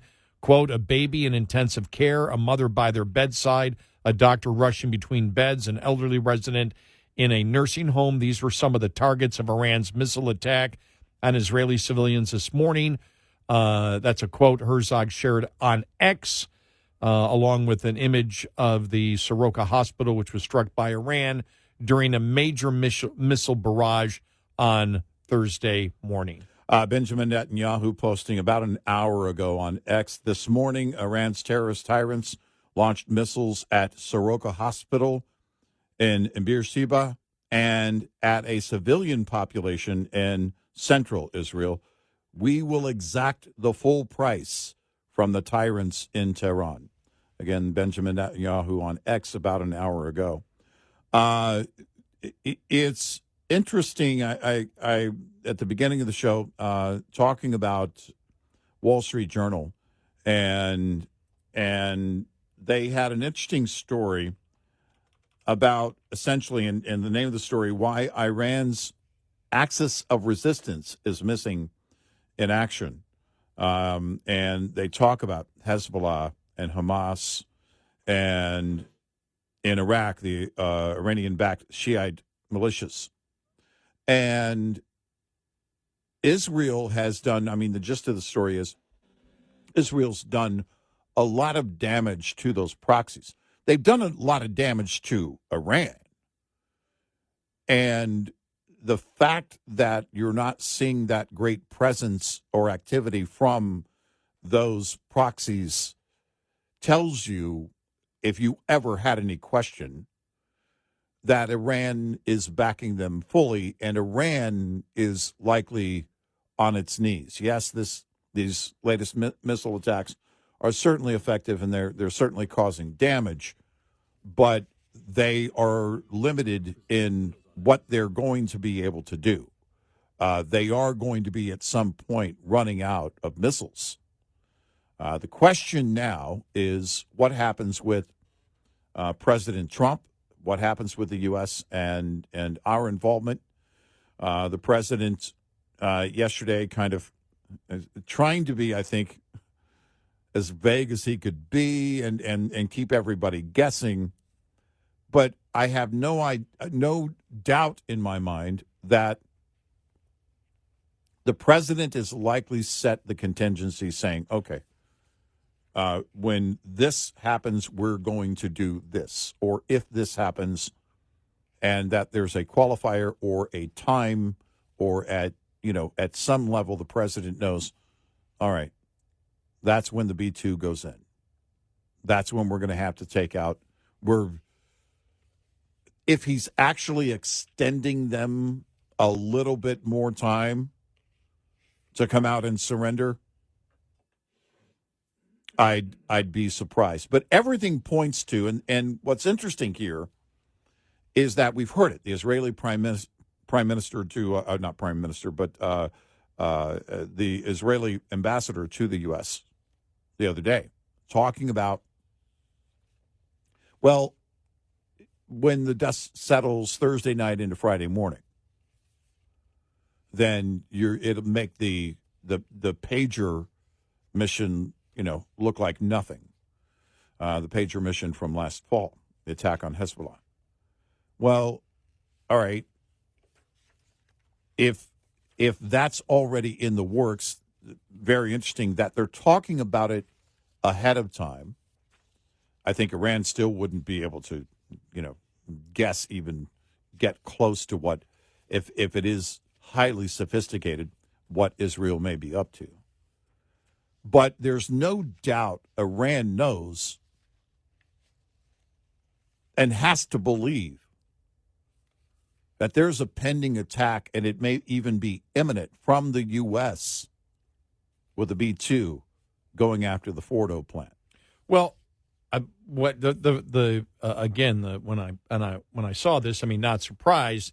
Iran's been going after the civilian population centers, figuring that, and if you're Iran, you figure, let's do this because if the civilian population is hit, maybe we can convince public opinion in Israel, that we need to stop it. I think that's ridiculous because I think the opposite happens. You just build fury inside there, or it's just they are so messed up right now that they can't, they're just shooting off missiles and whatever because so much of the leadership in the military has been killed. I guess my point would be, who knows why they're doing it? But all I could think of is, you think Trump's gone to sleep yet? But Trump waking up and seeing they've gone after a hospital, they're going after strictly residential things. Right. That, in all likelihood, is not going to lead Trump to back off. No. If he has decided to go after Iran. So that's the first thing I thought was, how is this? Trump wakes up to this. Well, he went to sleep at 1:30. He should be up any moment now. How Trump, will respond to it, because this thing is, no matter where I go, you see this in the U.S. news. Right. Yeah. Iran's targeted a hospital. Yeah. And targeted a high-rise, residential building. Right. And it's not that they're going after, any of the, not that they're not going after some of them, but they're going after more civilian targets, it's been reported, than military targets. Well, where the opposite's happening with Israel, where they're telling people to get out. When they hit the heavy water reactor, they had put a warning, get out. If you're anybody there, get out. How they're putting out the warning, I don't know. Right. But they're putting out the warning, get out. And as we know already from the traffic jam we saw going out of Tehran the other day, the Iranians are getting the message when the Israelis or the United States wants them to get a message. Well, and, getting back to that, the story from the Wall Street Journal and essentially the proxies, the as they call them, axis of resistance. I laugh because Keith Olbermann's voice when I say resistance comes to my head. But they make a point here in this Wall Street Journal, and the fact that this axis of resistance is missing in action during this whole thing. They make the point that the bruising wars have left Iraq's allies wary of taking on Israel, which has demonstrated vastly superior military and intel capabilities. Some are now focused on their own interests and have a lot to lose from an expanding war. Iraq's militia, the Shiite militia there in Iraq that has been working on behalf of Iran, their members are now making fortunes in the oil sector. Others, like Hezbollah, are trying to rebuild and nursing grievances over the lack of support from Tehran during the group's war with Israel, according to Arab diplomats who speak to the group regularly. So when you look at this, it's not that Iran is necessarily on its knees at this point, but they're getting to that point. And if there is if there truly is this fracturing, this fissure now between Iran and their own proxies, then there has to be that same kind of fracturing going on internally between leadership and possible members of the military, but certainly the public We do know that with the public. And that's where, again, the morale, the support, essentially, for a long-term war, Iran going long-term with this thing, they don't have the ability, number one. They do have the ability to strike, but long-term, they don't have the ability to keep it up. But they also don't have what would be required, and that is that wide support from not just the axis of resistance, but and their proxies, but the public. And they need everybody in their military on board. It's one of the reasons you strike their military leaders. You take them out. When they took the leader of their military out the other day, the guy had only been in that position for a few days. So that's two in that position that have been taken out in a number of days, and you're breaking down that morale. So that morale breakdown, this fissuring of the entire system of how Iran operates and executes terrorist activity all over the world, certainly is on its knees, I believe. I just wonder how they can communicate, because when you saw that on Monday, that the guy who they took out, the leader of the military forces, who was just in there for a couple of days before he was killed, because the guy before him was killed, they got them all, Israel somehow, I don't know how they did this one, got them all to go to the same location. Yeah. Where outside the city, where they thought they would, and they followed them and then blew up the site. Yep. And killed everybody in there. Right. And so the last thing you want now is to be close to any other military person. And now the communication devices you're using, anything you're using, everything has to be in question. You're wondering, am I being tapped into? Whatever. There has to be complete, total chaos inside the infrastructure of the Iranian military and Iranian government right now. Yeah. Which is what Israel and the administration wants. Well, and if you think about Askari, the former top general who has been working with Western intel for a long, long time, he became a spy a long time ago. But you have to question, okay, is that in play with others in the Iranian military? With the public sentiment toward the regime in Iran, there's no doubt that the members of the military, I can't quantify it, but the numbers work, certainly. It would stand to reason that there are at least a handful of individuals who could be helping out Western intel on the fly in real time right now. I don't know if that's the case, but I have to believe, based on the numbers, that would be the case. Not that they're pro-Israel. They're just anti-regime. 866-90 Red Eye. Lines open for your calls. 866-90 Red Eye on Red Eye Radio.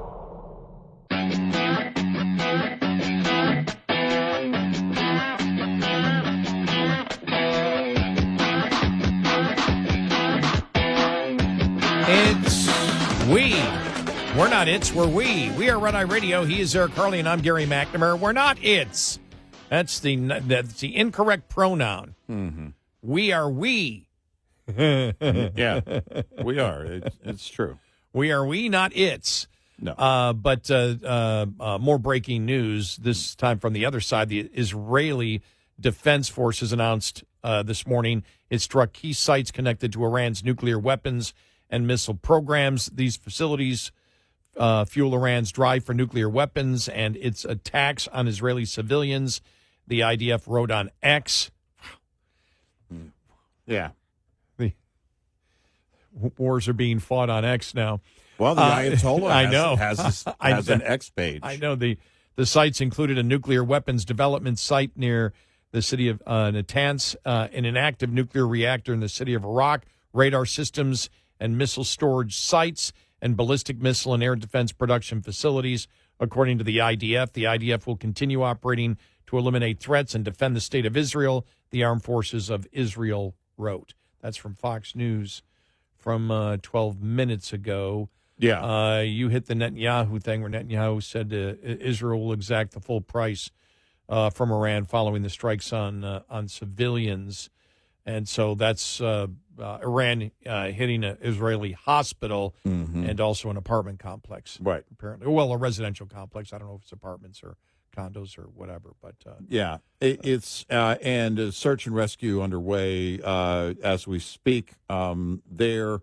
And you can bet that, all right, if we put together the timeline that's kind of been building all week and really kind of promoted all week, including the Israeli ambassador to the U.S.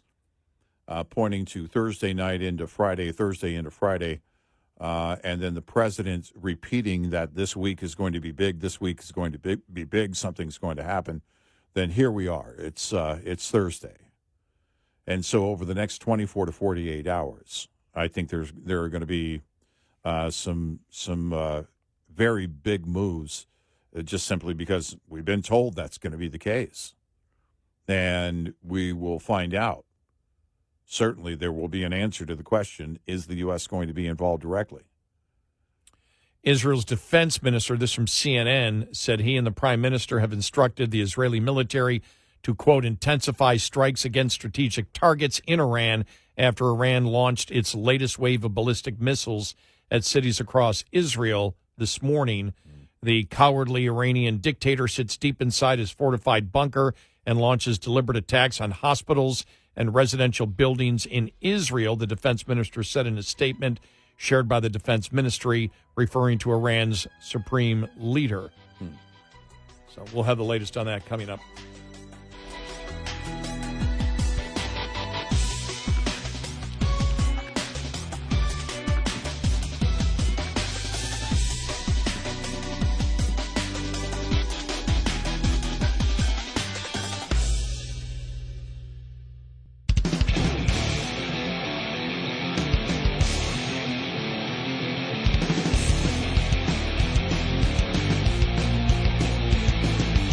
Navigating the Bizarrosphere.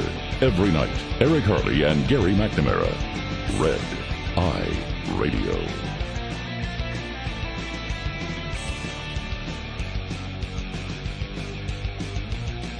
We are Red Eye Radio. He is Eric Harley, and I'm Gary McNamara. Just reading where Israel now accusing Iran of war crimes for targeting the hospital and for targeting residential areas.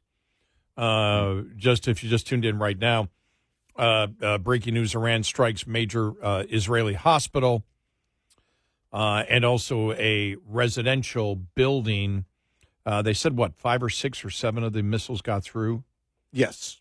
Yeah, several. Yeah. I think they shot 25 of them is the latest that I saw. Israel, again, this, I don't know, I believe it was after Israel on Thursday morning announced it struck key sites connected to Iran's nuclear weapons and missiles programs. The Israeli President Herzog sent a message of support to the victims of the Iranian strikes. The one hospital, we know they said 40 to 50 people injured in both of the attacks.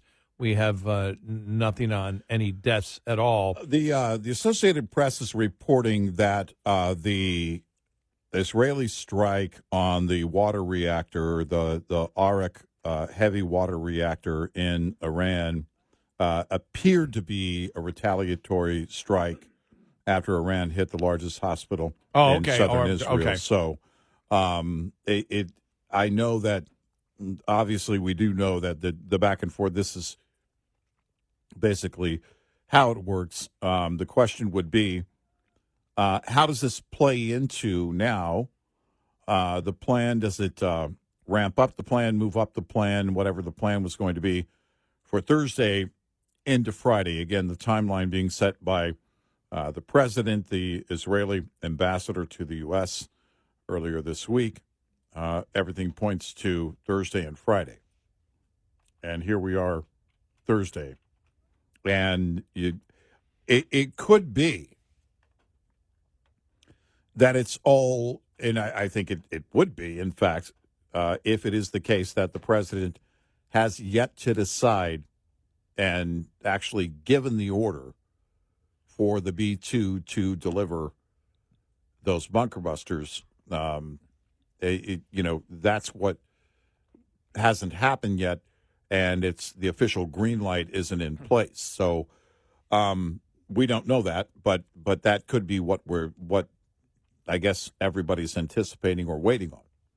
So we'll see. But certainly a very active morning once again.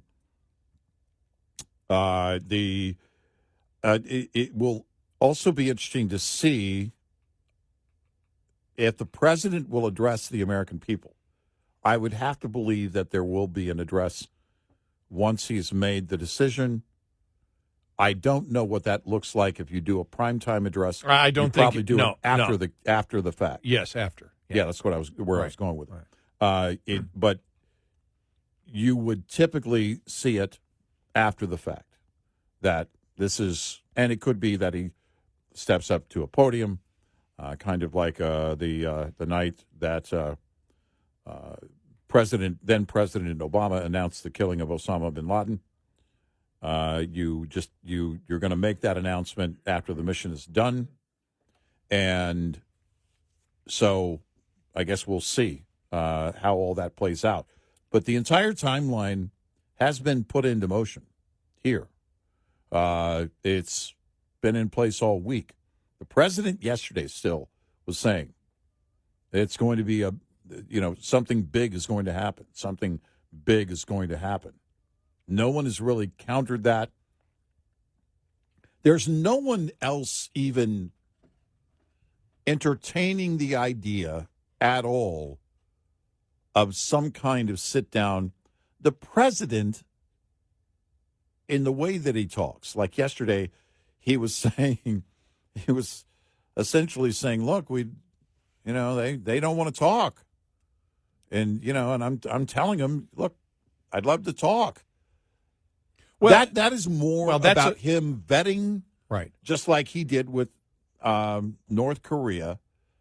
All of this is diplomacy has been vetted to the nth. We've done everything we can. We gave them every chance, every warning. But he did say yesterday they can't have a nuke, and I know a lot of people don't like this, he was saying, but if we have to act, then we have to act. Well, and again, putting out unconditional surrender, there's not a lot of wiggle room there when you put that out. You know, what do you negotiate? Well, we're negotiating unconditional surrender because, as that implies, and I haven't heard anybody specifically ask him that question. And I said it the other day. I said, my question to the president is, you said unconditional surrender. There really isn't anything to negotiate then. Right? I mean, if you say unconditional surrender, then there is nothing to negotiate because all you're negotiating is the unconditional surrender, which is, in essence, regime change. Mm-hmm. Mm-hmm. Yep. And so that would be the question I would ask. So what could they, if you started, and if the president backs up and says, okay, we're going to sit down now next week with Iran and everything, you come off by the things that you have said as if you're backing off again. Mm-hmm. Mm-hmm. Excuse me, backing off, because he hasn't backed off. I said again. Again, shouldn't have been in there. That he's backing off. If he does it, that's the message that you send, and Trump doesn't seem to be that president that wishes to send that message. Well, others, and I'm not saying that as a criticism of the president, just the reality of how he is, and the fact that I believe, and I believe you believe, that if you're going to promote peace through strength, as he has, and what he did with Iran last time with Soleimani, I don't see any indication where he is going to back off on this. So in the Wall Street Journal's coverage, by the way, I don't know, there's nothing that I can trust completely from any source for many reasons, because it may be wholly inaccurate. It may be accurate, but planted for a reason in terms of It's strategic in nature. Put this out there that, this is what's going on. So there are a number of reasons why you just, but we'll address this. Trump privately approved of attack plans for Iran, but has withheld final order. Again, the Wall Street Journal, President Trump told senior aides late Tuesday that he approved of attack plans for Iran, but was holding off to see if Tehran would abandon its nuclear program. People familiar with the deliberations said, well, sorry, Wall Street Journal, I think we're pretty much all familiar with it because the president's been openly talking about this part of it. But Iran's well-defended, they go on to write, Iran's well-defended Fordo enrichment facility is a possible U.S. target. It's the target. It is buried under a mountain and generally considered by military experts to be out of reach of all but the most powerful bombs. Asked if he decided whether to strike at Iran's nuclear facilities, Trump said, quote, I may do it, I may not do it. Again, this is, and when they say things like told senior aides late Tuesday, that was so 36 to 48 hours ago. He repeated his insistence of Iran's unconditional surrender. This week is going to be very big, maybe less than a week. And again, everything pointing back to, and again, it's not that you're learning anything from that piece of coverage from the Wall Street Journal, but it goes to what we have been saying, and that is everything's pointing to Thursday, Friday. Why the Israeli ambassador to the U.S. would say what he said and promote that, I don't know. I mean, is it a strategy to get Tehran to step? Tehran, the regime is not going to surrender. They're not giving up. They're not going, okay, fine. It's not going to happen. When you look at unconditional surrender, and we talked a little bit about this yesterday. What does that mean? That means that you are now, number one, unconditional surrender means you're not in charge of the country anymore. You're exiled. You're done. Right. That's what unconditional surrender means. Right. You're out. Yeah. And the conquerors are in. Mm-hmm. And that means, and I don't believe that's going to happen. Right. And so what does unconditional surrender mean in this particular case, which is why that's the question I'd be asking Trump. What did you mean when you said that? So if you looked at what the plan is, and we don't know what the plan is, the plan that, okay, this is the attack plan, and we knew they had an attack plan. The next question would be, all right, once you target that site, what is it? Fordo. Yeah, I keep thinking Fredo. I keep thinking I can't get Fordo. Once you attack that, then what happens after? How are you going to respond if, for example, the Houthis come after you, or have you already decided we've got all the military targets in? If one missile is shot, we take out everything in. Well, you can't take out everything, but you take out whatever you know of in Iran, Yemen, whoever's shooting at you. Yeah. You take it all out, but you use the military. You know, you talked about that when if this happens and Trump pulls the trigger on it, afterwards he'll be talking to the American people. Mm-hmm. And I would assume the message would be something based on what Trump has done already in his first term with Soleimani and everything else. Mm-hmm. He would announce the fact that we've attacked, and if our goal is never to put troops on the ground, but we will respond to any attack on the U.S. Navy or any U.S. military sites or any U.S. assets around the world, we will strike back. I believe that, and explain to the American people, what your goal is. Our goal is not to get into a war with boots on the ground.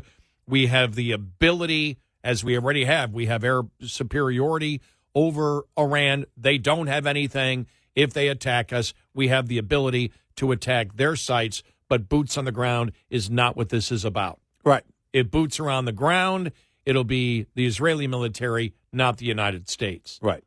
Exactly. However you communicate that message. Well, and I think everybody, in fact, I think that because in this case, with the attack on Fordo and taking it out, It is a mission that only the U.S. can accomplish. Only the U.S. is equipped to do this. And I think that's the president's, essentially, his conundrum. But I think he understands, too. I'm not here to do your war, but the war is also with the United States when it comes to Iran. We know we are their biggest target. This is what the U.S. is what they want to hurt. That's what we're the great Satan. So you have to keep that in mind. It isn't going to be, I don't believe, boots on the ground and that level of support. I think we're talking a B-2 mission that lasts however long it's going to take out the Fordo plant, the monitoring of that area for any nuclear fallout, and then from there, it's going to be, again, monitoring Iran and the activity to make sure that they and their proxies are not going to attack the U.S. and making sure you protect American interests in the Middle East. There's, I don't think, a larger plan. I think it's as big as this is, it's not going to be long term. 866-90-RED-EYE.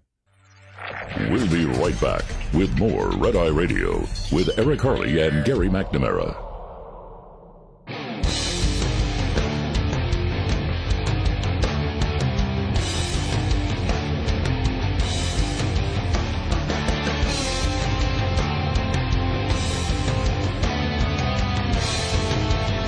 It's Red Eye Radio. He's Eric Harley, and I'm Gary McNamara. Coming up following the top of the hour, we'll have the latest on Iran's attack on Israel in civilian areas, on a hospital and on a residential building, and also Israel also hitting Iran on military and nuclear sites yesterday. The Israeli government accusing the Ayatollah of war crimes for targeting specifically conservative areas, and they said the strikes from Israel to Iran will now intensify. And it's it's been, again, pointing to that all week, but you can bet with this latest strike there's going to be a greater determination on Israel's part to get this, because hitting this civilian zone is out of line. You've got now China, Japan saying, we're getting our citizens out of harm's way. We're going to be evacuating them from Israel. Japan saying they have citizens in Iran even, so they want to get them out of harm's way. Everybody believes that's going to escalate over the next 24 to 48 hours.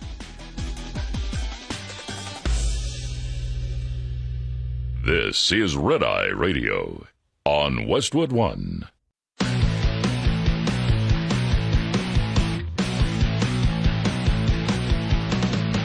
Now, it's Red Eye Radio. Gary McNamara and Eric Harley talk about everything from politics to social issues and news of the day. Whether you're up late or you're just starting your day, welcome to the show. From the Uniden America Studios, this is Red Eye Radio. All across America, he is Eric Harley, and I'm Gary McNamara. Good morning. Thank you for being here. Thank you. You know, I was just going through, and this is actually in the Atlantic. Not exactly a conservative or Republican media outlet at all. Not at all. But it's Never Trumper, David Frum, wrote this. What comes next for Iran? The discussion of how the Islamic Republic is losing its grip and what might come next. And it goes, they focus on the urgent conversation about the internal decay of Iran's theocracy. They discuss the survival instincts of the, quote, supreme leader, the regime's obsession with martyrdom and repression, and the true cost of Islamic Republic's nuclear ambitions, and the disconnect between the revolutionary slogans of the state and the aspirations of the Iranian society. And we said, look, that's, and you can get into all the speculation that they have on it, but that's really the big question. Yeah, right. Because that's one thing that a lot of time has been talked about. Okay, so you take out the nuclear reactor site with the bunker buster missiles. I almost said Buffalo bunkers. The is that a new team in Buffalo? Yeah, it could be. But you take out the site with the bunker buster missiles. What happens next? Yeah, right. What is what is the definition? What does, and they have something in mind. They figured it out. They've gone through all the scenarios. They always do. Well, and because the question would be, is it the 1-2 punch? Could one of the goals be? I think it's a possibility that one of the goals is you go in, you take out the Fordo plant, but you also take out leadership. And even though the U.S. won't be directly involved in taking out the leadership, Israel would do that. The question would be, is President Trump supportive of that plan if he knows while we're taking out the Fordo plant, Israel's going to take out the supreme leader? I don't know. Because if you take out the Fordo plant and they're crippled, well, then at that point, if the Ayatollah doesn't step down, if leadership doesn't give up, which they won't until they're dead, then what happens? You have to anticipate that there's going to be attacks on American interests in the Middle East and further attacks, whether through proxies or otherwise, on Israel. So with whatever they have available to them. And that would be the question. The Ayatollah's warning, roughly, I don't know, what was it, about 24 hours ago on X, that Israel will get a great surprise that that people will talk about for 100 years. You don't know what's accurate. You don't know what to expect. You don't know what's simply propaganda and the terrorist ability, but Mossad knows and should know. And my question would be, if Iran was at the point of weaponizing nukes, is it possible that they were able to mobilize and that at some level get closer to American interests in the Middle East, get closer to Israel? And my question would be, can they do that without Israel knowing it? Is there any way for them to circumvent intel from Mossad, U.S. intel, Western intel altogether? I would think that would be a very tough thing for Iran to pull off. My question is, what is the possibility, and put a percentage to that? Is it, how likely or unlikely is it? This article in the Atlantic talks about one of the hopes has been that cooperation with the Islamic Republic of Iran is at hand. That's a hope. We heard a lot of that hope just after the 9/11 attacks, when some diplomats like Ryan Crocker, who was then, I think, ambassador, he was a special diplomat, said he had worked out a deal with the Iranians to help in Afghanistan. The Obama administration had vast hopes of cooperation with the Islamic Republic. And those hopes always come to grief, because it turns out the people who have staged regular marches chanting death to America are not actually all that interested in cooperating with the United States. And the hopes that repeatedly appear, we saw them in 2009 when President Obama declined to help the Green Revolution in Iran, and in 2015 when he tried to reach a diplomatic agreement with Iran to constrain its nuclear weapons force. Those hopes all disappear. But there's another hope that also has been disappointed again and again, and that is the hope that we're on the verge of some kind of transformational breakthrough, regime change in Iran, that the vast majority of people want regime change. You heard Netanyahu talking about that the other day. Repressive regimes can be very powerful, especially those that come to power not by a coup, but by the kind of mass revolution that brought the Islamic regime to Iran in 1979. They have staying power. It doesn't mean they're going to be here forever. Every one of those regimes sooner or later collapses, and perhaps collapse will come this week or next month or next year. Who knows? But it is a dangerous thing to put too much stock in. I think there's a real chance that when the Islamic regime in Iran changes, it may not change to something much nicer than what's there now.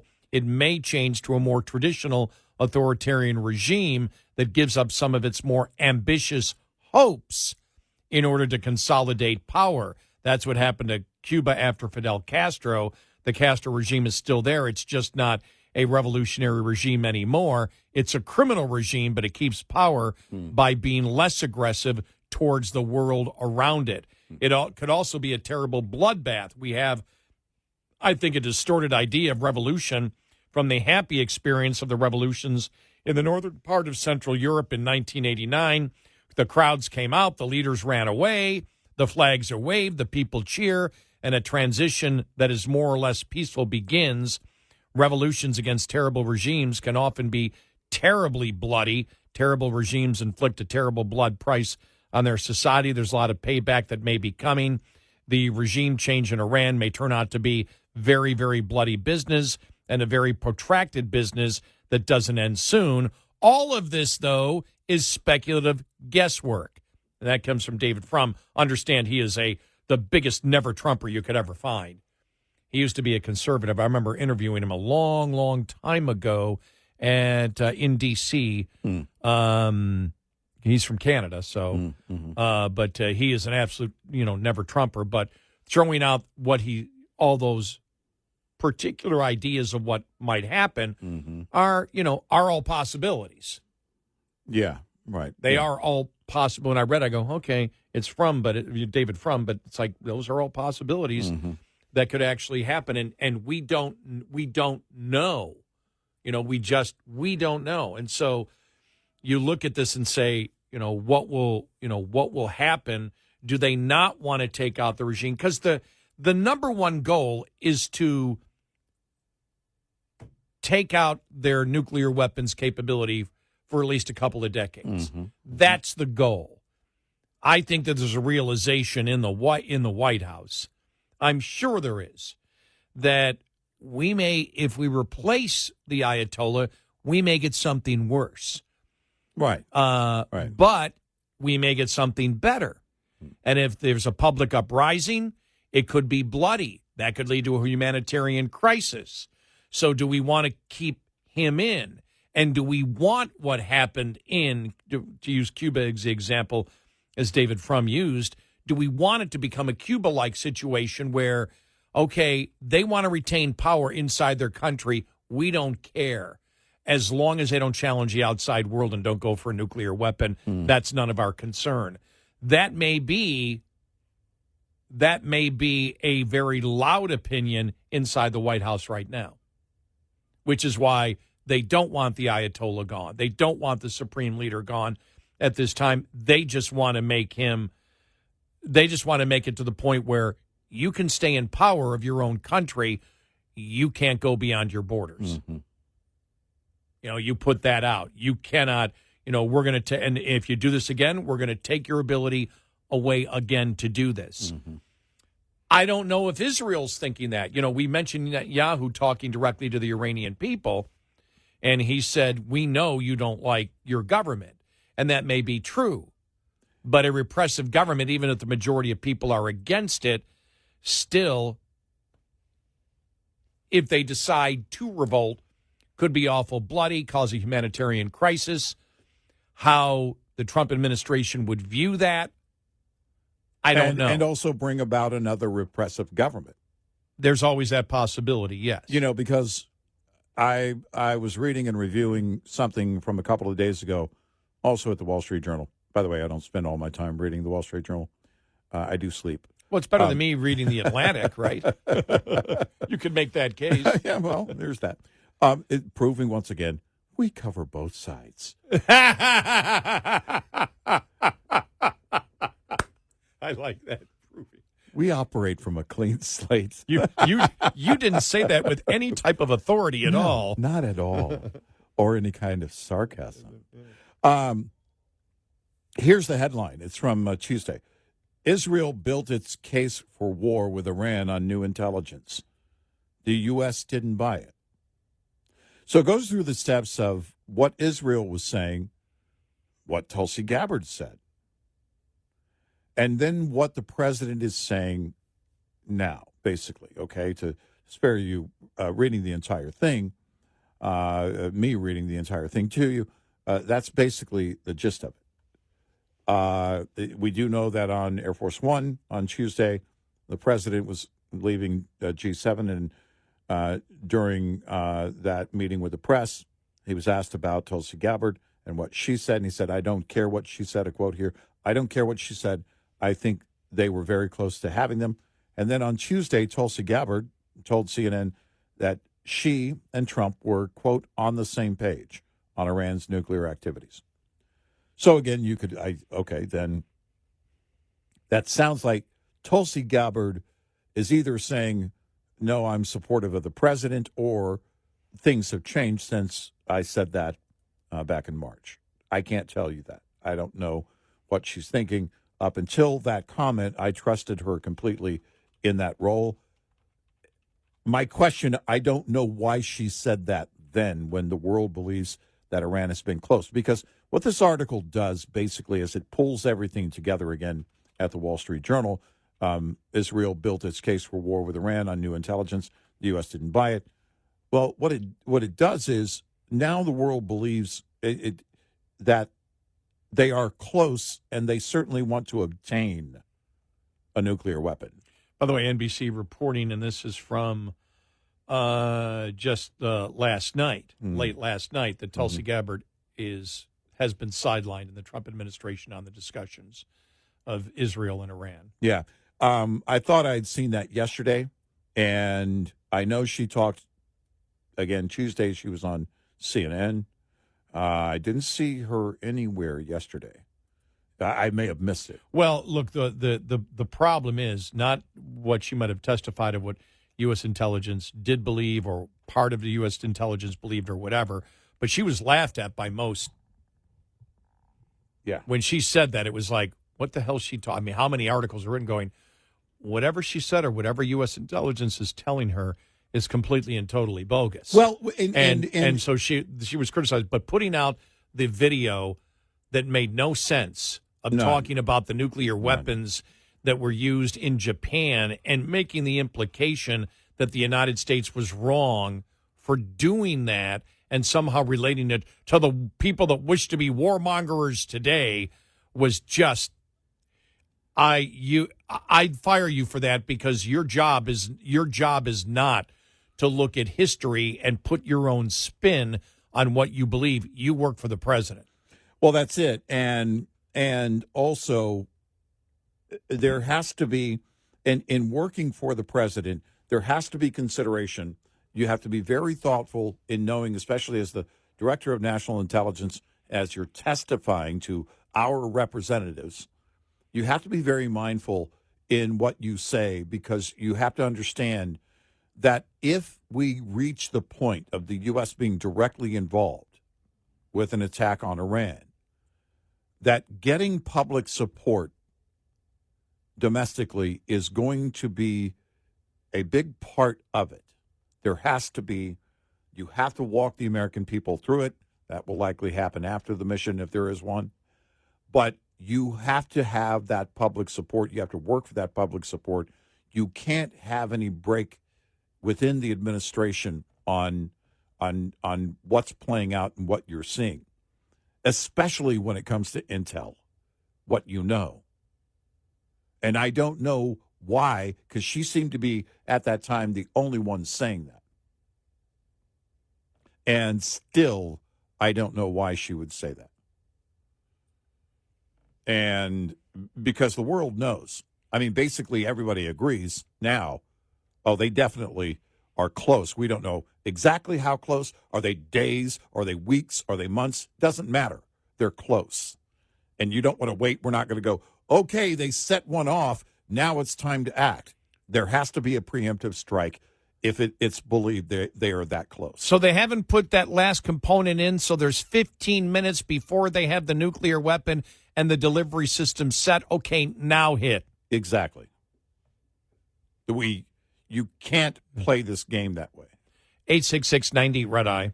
Brought to you by Hot Shot Secret. Hi, I'm Jen Loomis, a transport safety expert at JJ Keller, and I'm here to share a tip on roadside inspections. At a roadside inspection, inspectors may ask to see supporting documents. A supporting document is a document generated or received by a motor carrier in the normal course of business that can be used by law enforcement to verify a driver's logs. These documents can include bills of lading, itineraries, schedules, or equivalent documents that indicate the origin and destination of each trip.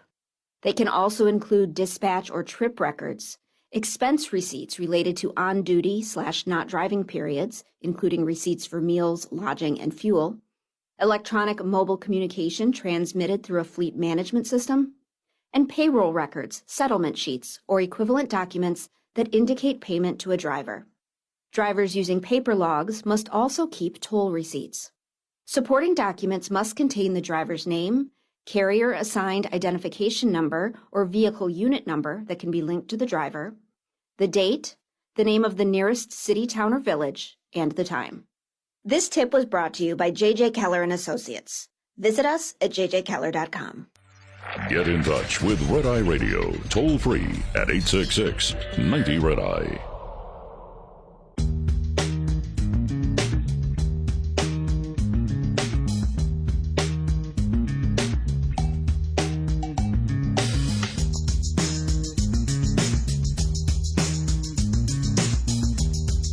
Red Eye Radio, he's Eric Harley, and I'm Gary McNamara. We'll continue with any more news-breaking updates from Israel and Iran here as soon as we get new information. And just very briefly, Israel took out some nuclear sites and some missile sites in Iran. Iran hit a hospital and a residential section. I think they say 65 people have been injured. I haven't seen any deaths yet, right? But we'll keep you updated on that one. Also, we want to make sure that we cover the Supreme Court ruling yesterday upholding Tennessee's ban on transgender medical treatment for minors. Really interesting. Fox News did an analysis of how the news organizations frame the ruling. You know, again, this applies to minors. And the Supreme Court said, no, of course, the government can come in and say, nope, we're not going to do this for children. Right. Of course they can. They can. To make it simple, it's like, duh. But that more on the way.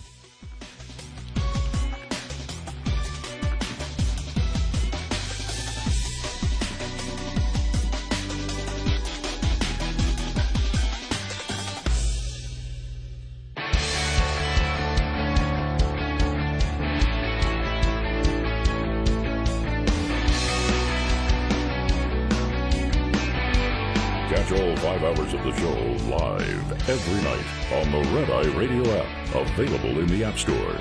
Red Eye Radio. It's Red Eye Radio. He is Eric Harley, and I'm Gary McNamara. The Supreme Court ruled for the state of Tennessee and said, yeah, absolutely, you're ruling, the law that you passed on banning trans treatments for minors is fine. Upheld 6-3. Upheld Tennessee's restrictions on puberty blockers, hormone treatments for transgender youth, and followed the path that we thought that they were going to follow. You know, I will. You know, they hit everything. They went into the minutia of everything, from medical treatments to whether it's a medical treatment or a political treatment and the harm and everything else, and said this stuff hasn't been peer review. This isn't like the state coming out and saying all cancer drugs are banned. Right. Yeah. Using that as an example, this is very, and they actually use some of the words of the transgender movement against them. The whole thing about, well, wait a minute, you're saying they need to do this because they're they're suicidal, they're this. Well, there's a different studies on these things. This thing hasn't been in any way settled. They didn't get into, for example, the whole can a man be a woman because of it. They just got into actually gender dysphoria and all that stuff because they're talking about puberty blockers, and they were trying to make it a medical case for it. And they said, you can't make that case. Yeah. You cannot make that case. This thing is still in open territory, and you're admitting on your side that there's huge mental problems here, and we have no idea what the long-term effects are. And so the people get to vote on this, and it deals with minors, and minors cannot make that decision, on their own. And the state is right to say this is banned from children. Well, it's so Justice Sotomayor, in a dissent, that she said the court's decision authorizes untold harm to transgender children and the parents and families who love them, as opposed to irreversible treatment. Yeah. Untold harm. You're talking what? First of all, if there's a mental crisis, especially when it comes to children, it must be addressed, and must be addressed immediately. The remedy is not something that cannot be reversed. I mean, imagine that. Imagine or the that remedy is something it cannot be. Right. The remedy is something that cannot be. Right. Exactly. That's what I said. It right. cannot be something that is irreversible. I don't know if I stated that correctly. If it can't be something that can't be reversed. You can't, if you went for treatment of something and they said, well, we don't know if this will solve your issue, but when you take this is going to happen, and it will be life-altering, and it will be forever. And we're talking about, this is the thing yesterday that was frustrating. The liberal media out there was, the headlines were transgender youth. No, minors. Children.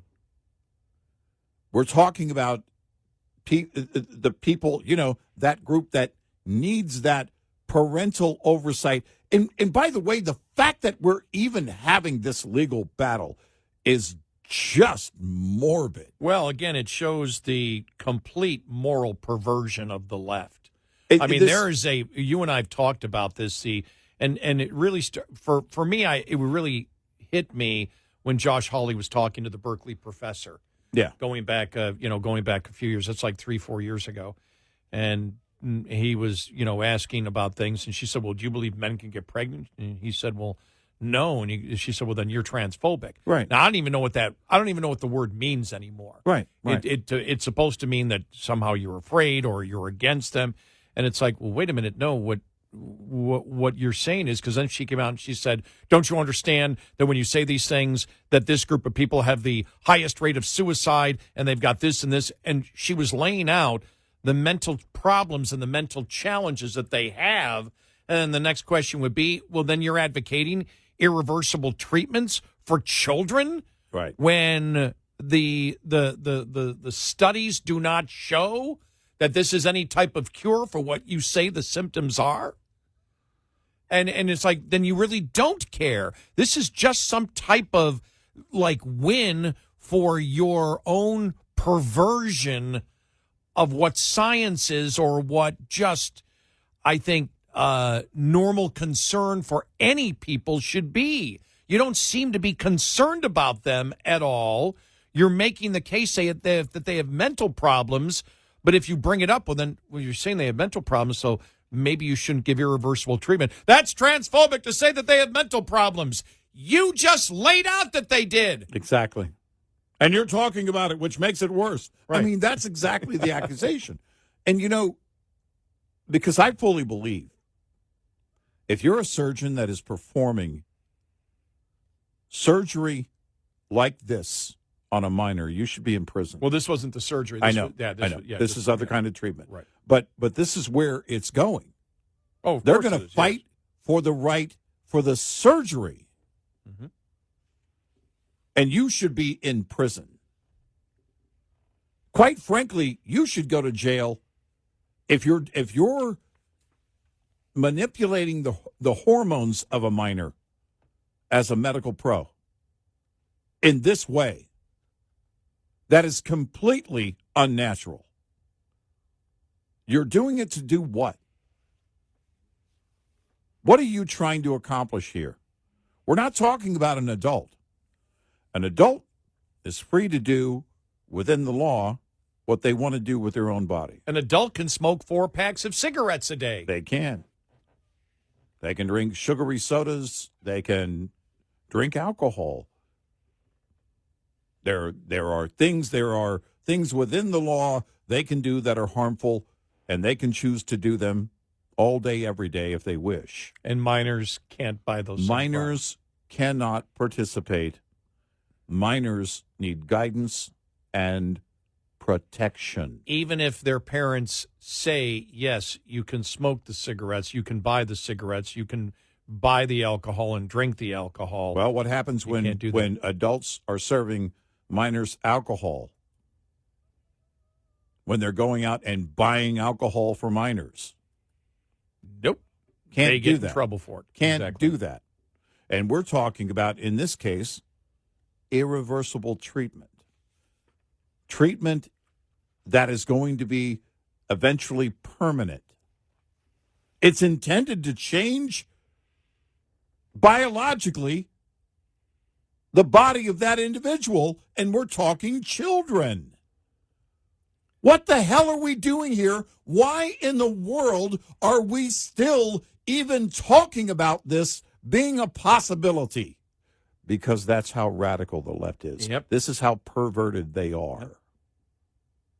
They know no bounds. This is why, when you hear them talk, they use emotional arguments like Sotomayor and her dissent.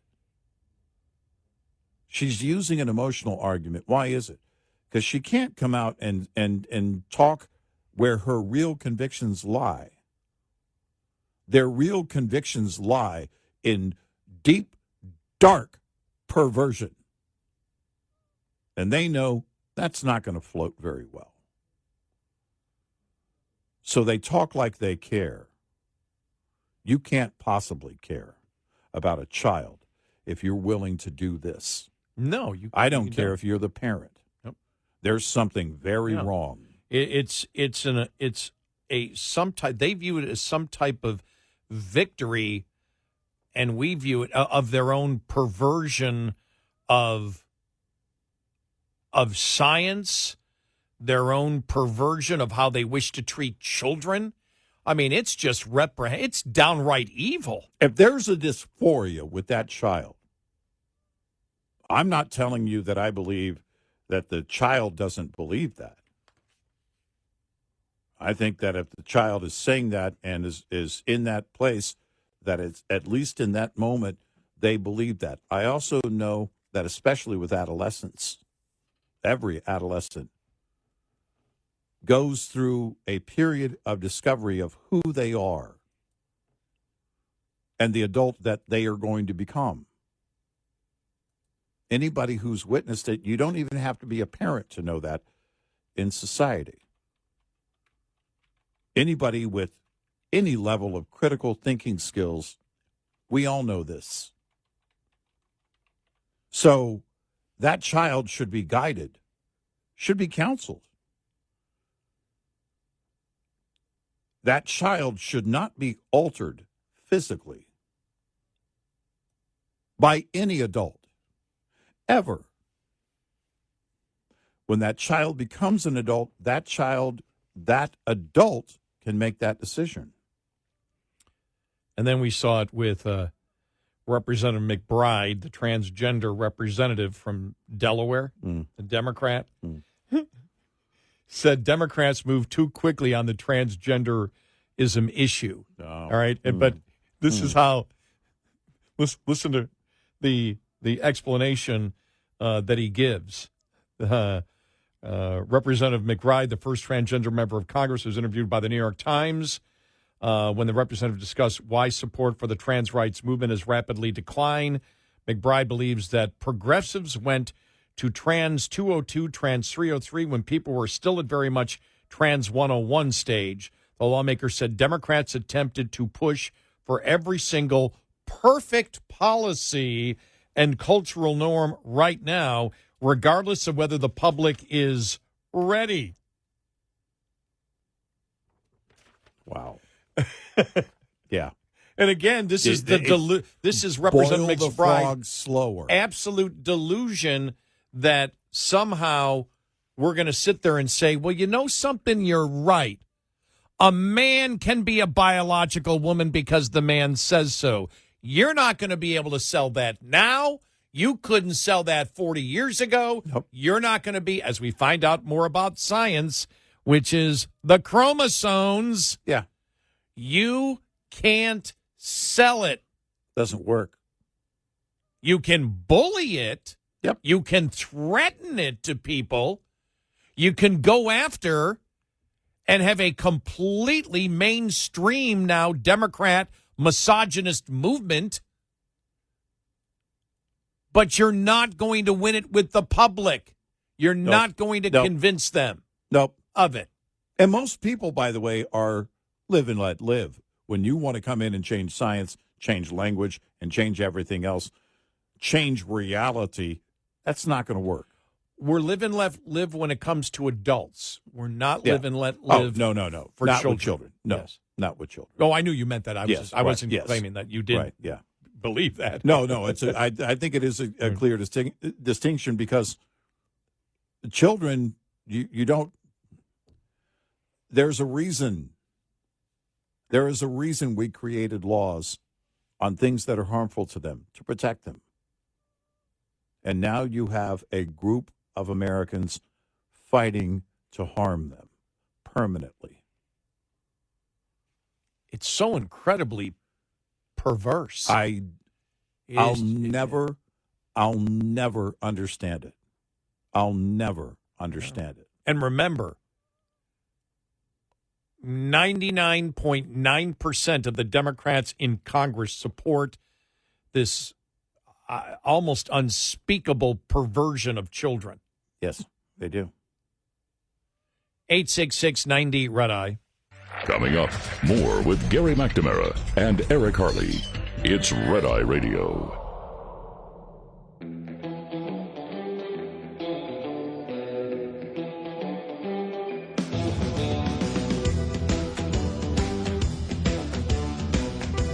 It's Red Eye Radio. He is Eric Harley, and I'm Gary McNamara. Good morning. Download our Red Eye Radio app today. Why, you ask? Well, our show ends in an hour, and what we do is we record the entire show. And after the show is over, you can listen to it on our Red Eye Radio app. I'm not drinking, promise. And the best thing is, 5 hours overnight is a long time to listen. A lot of people listen to a couple of hours and go to sleep or wake up and listen for a couple of hours. If you want to catch the whole show, you can do it right there on our Red Eye Radio app. We make it very easy for you to do so. And if for some reason you can't listen to us on one of our great radio stations overnight, we carry all 5 hours live on our Red Eye Radio app. So do so today. Coming up, the latest was breaking news overnight. Iran attacking civilian targets in Israel, including a hospital and a residential tower. We'll have the latest on that as Israel goes after nuclear sites and missile sites. All that and more coming up.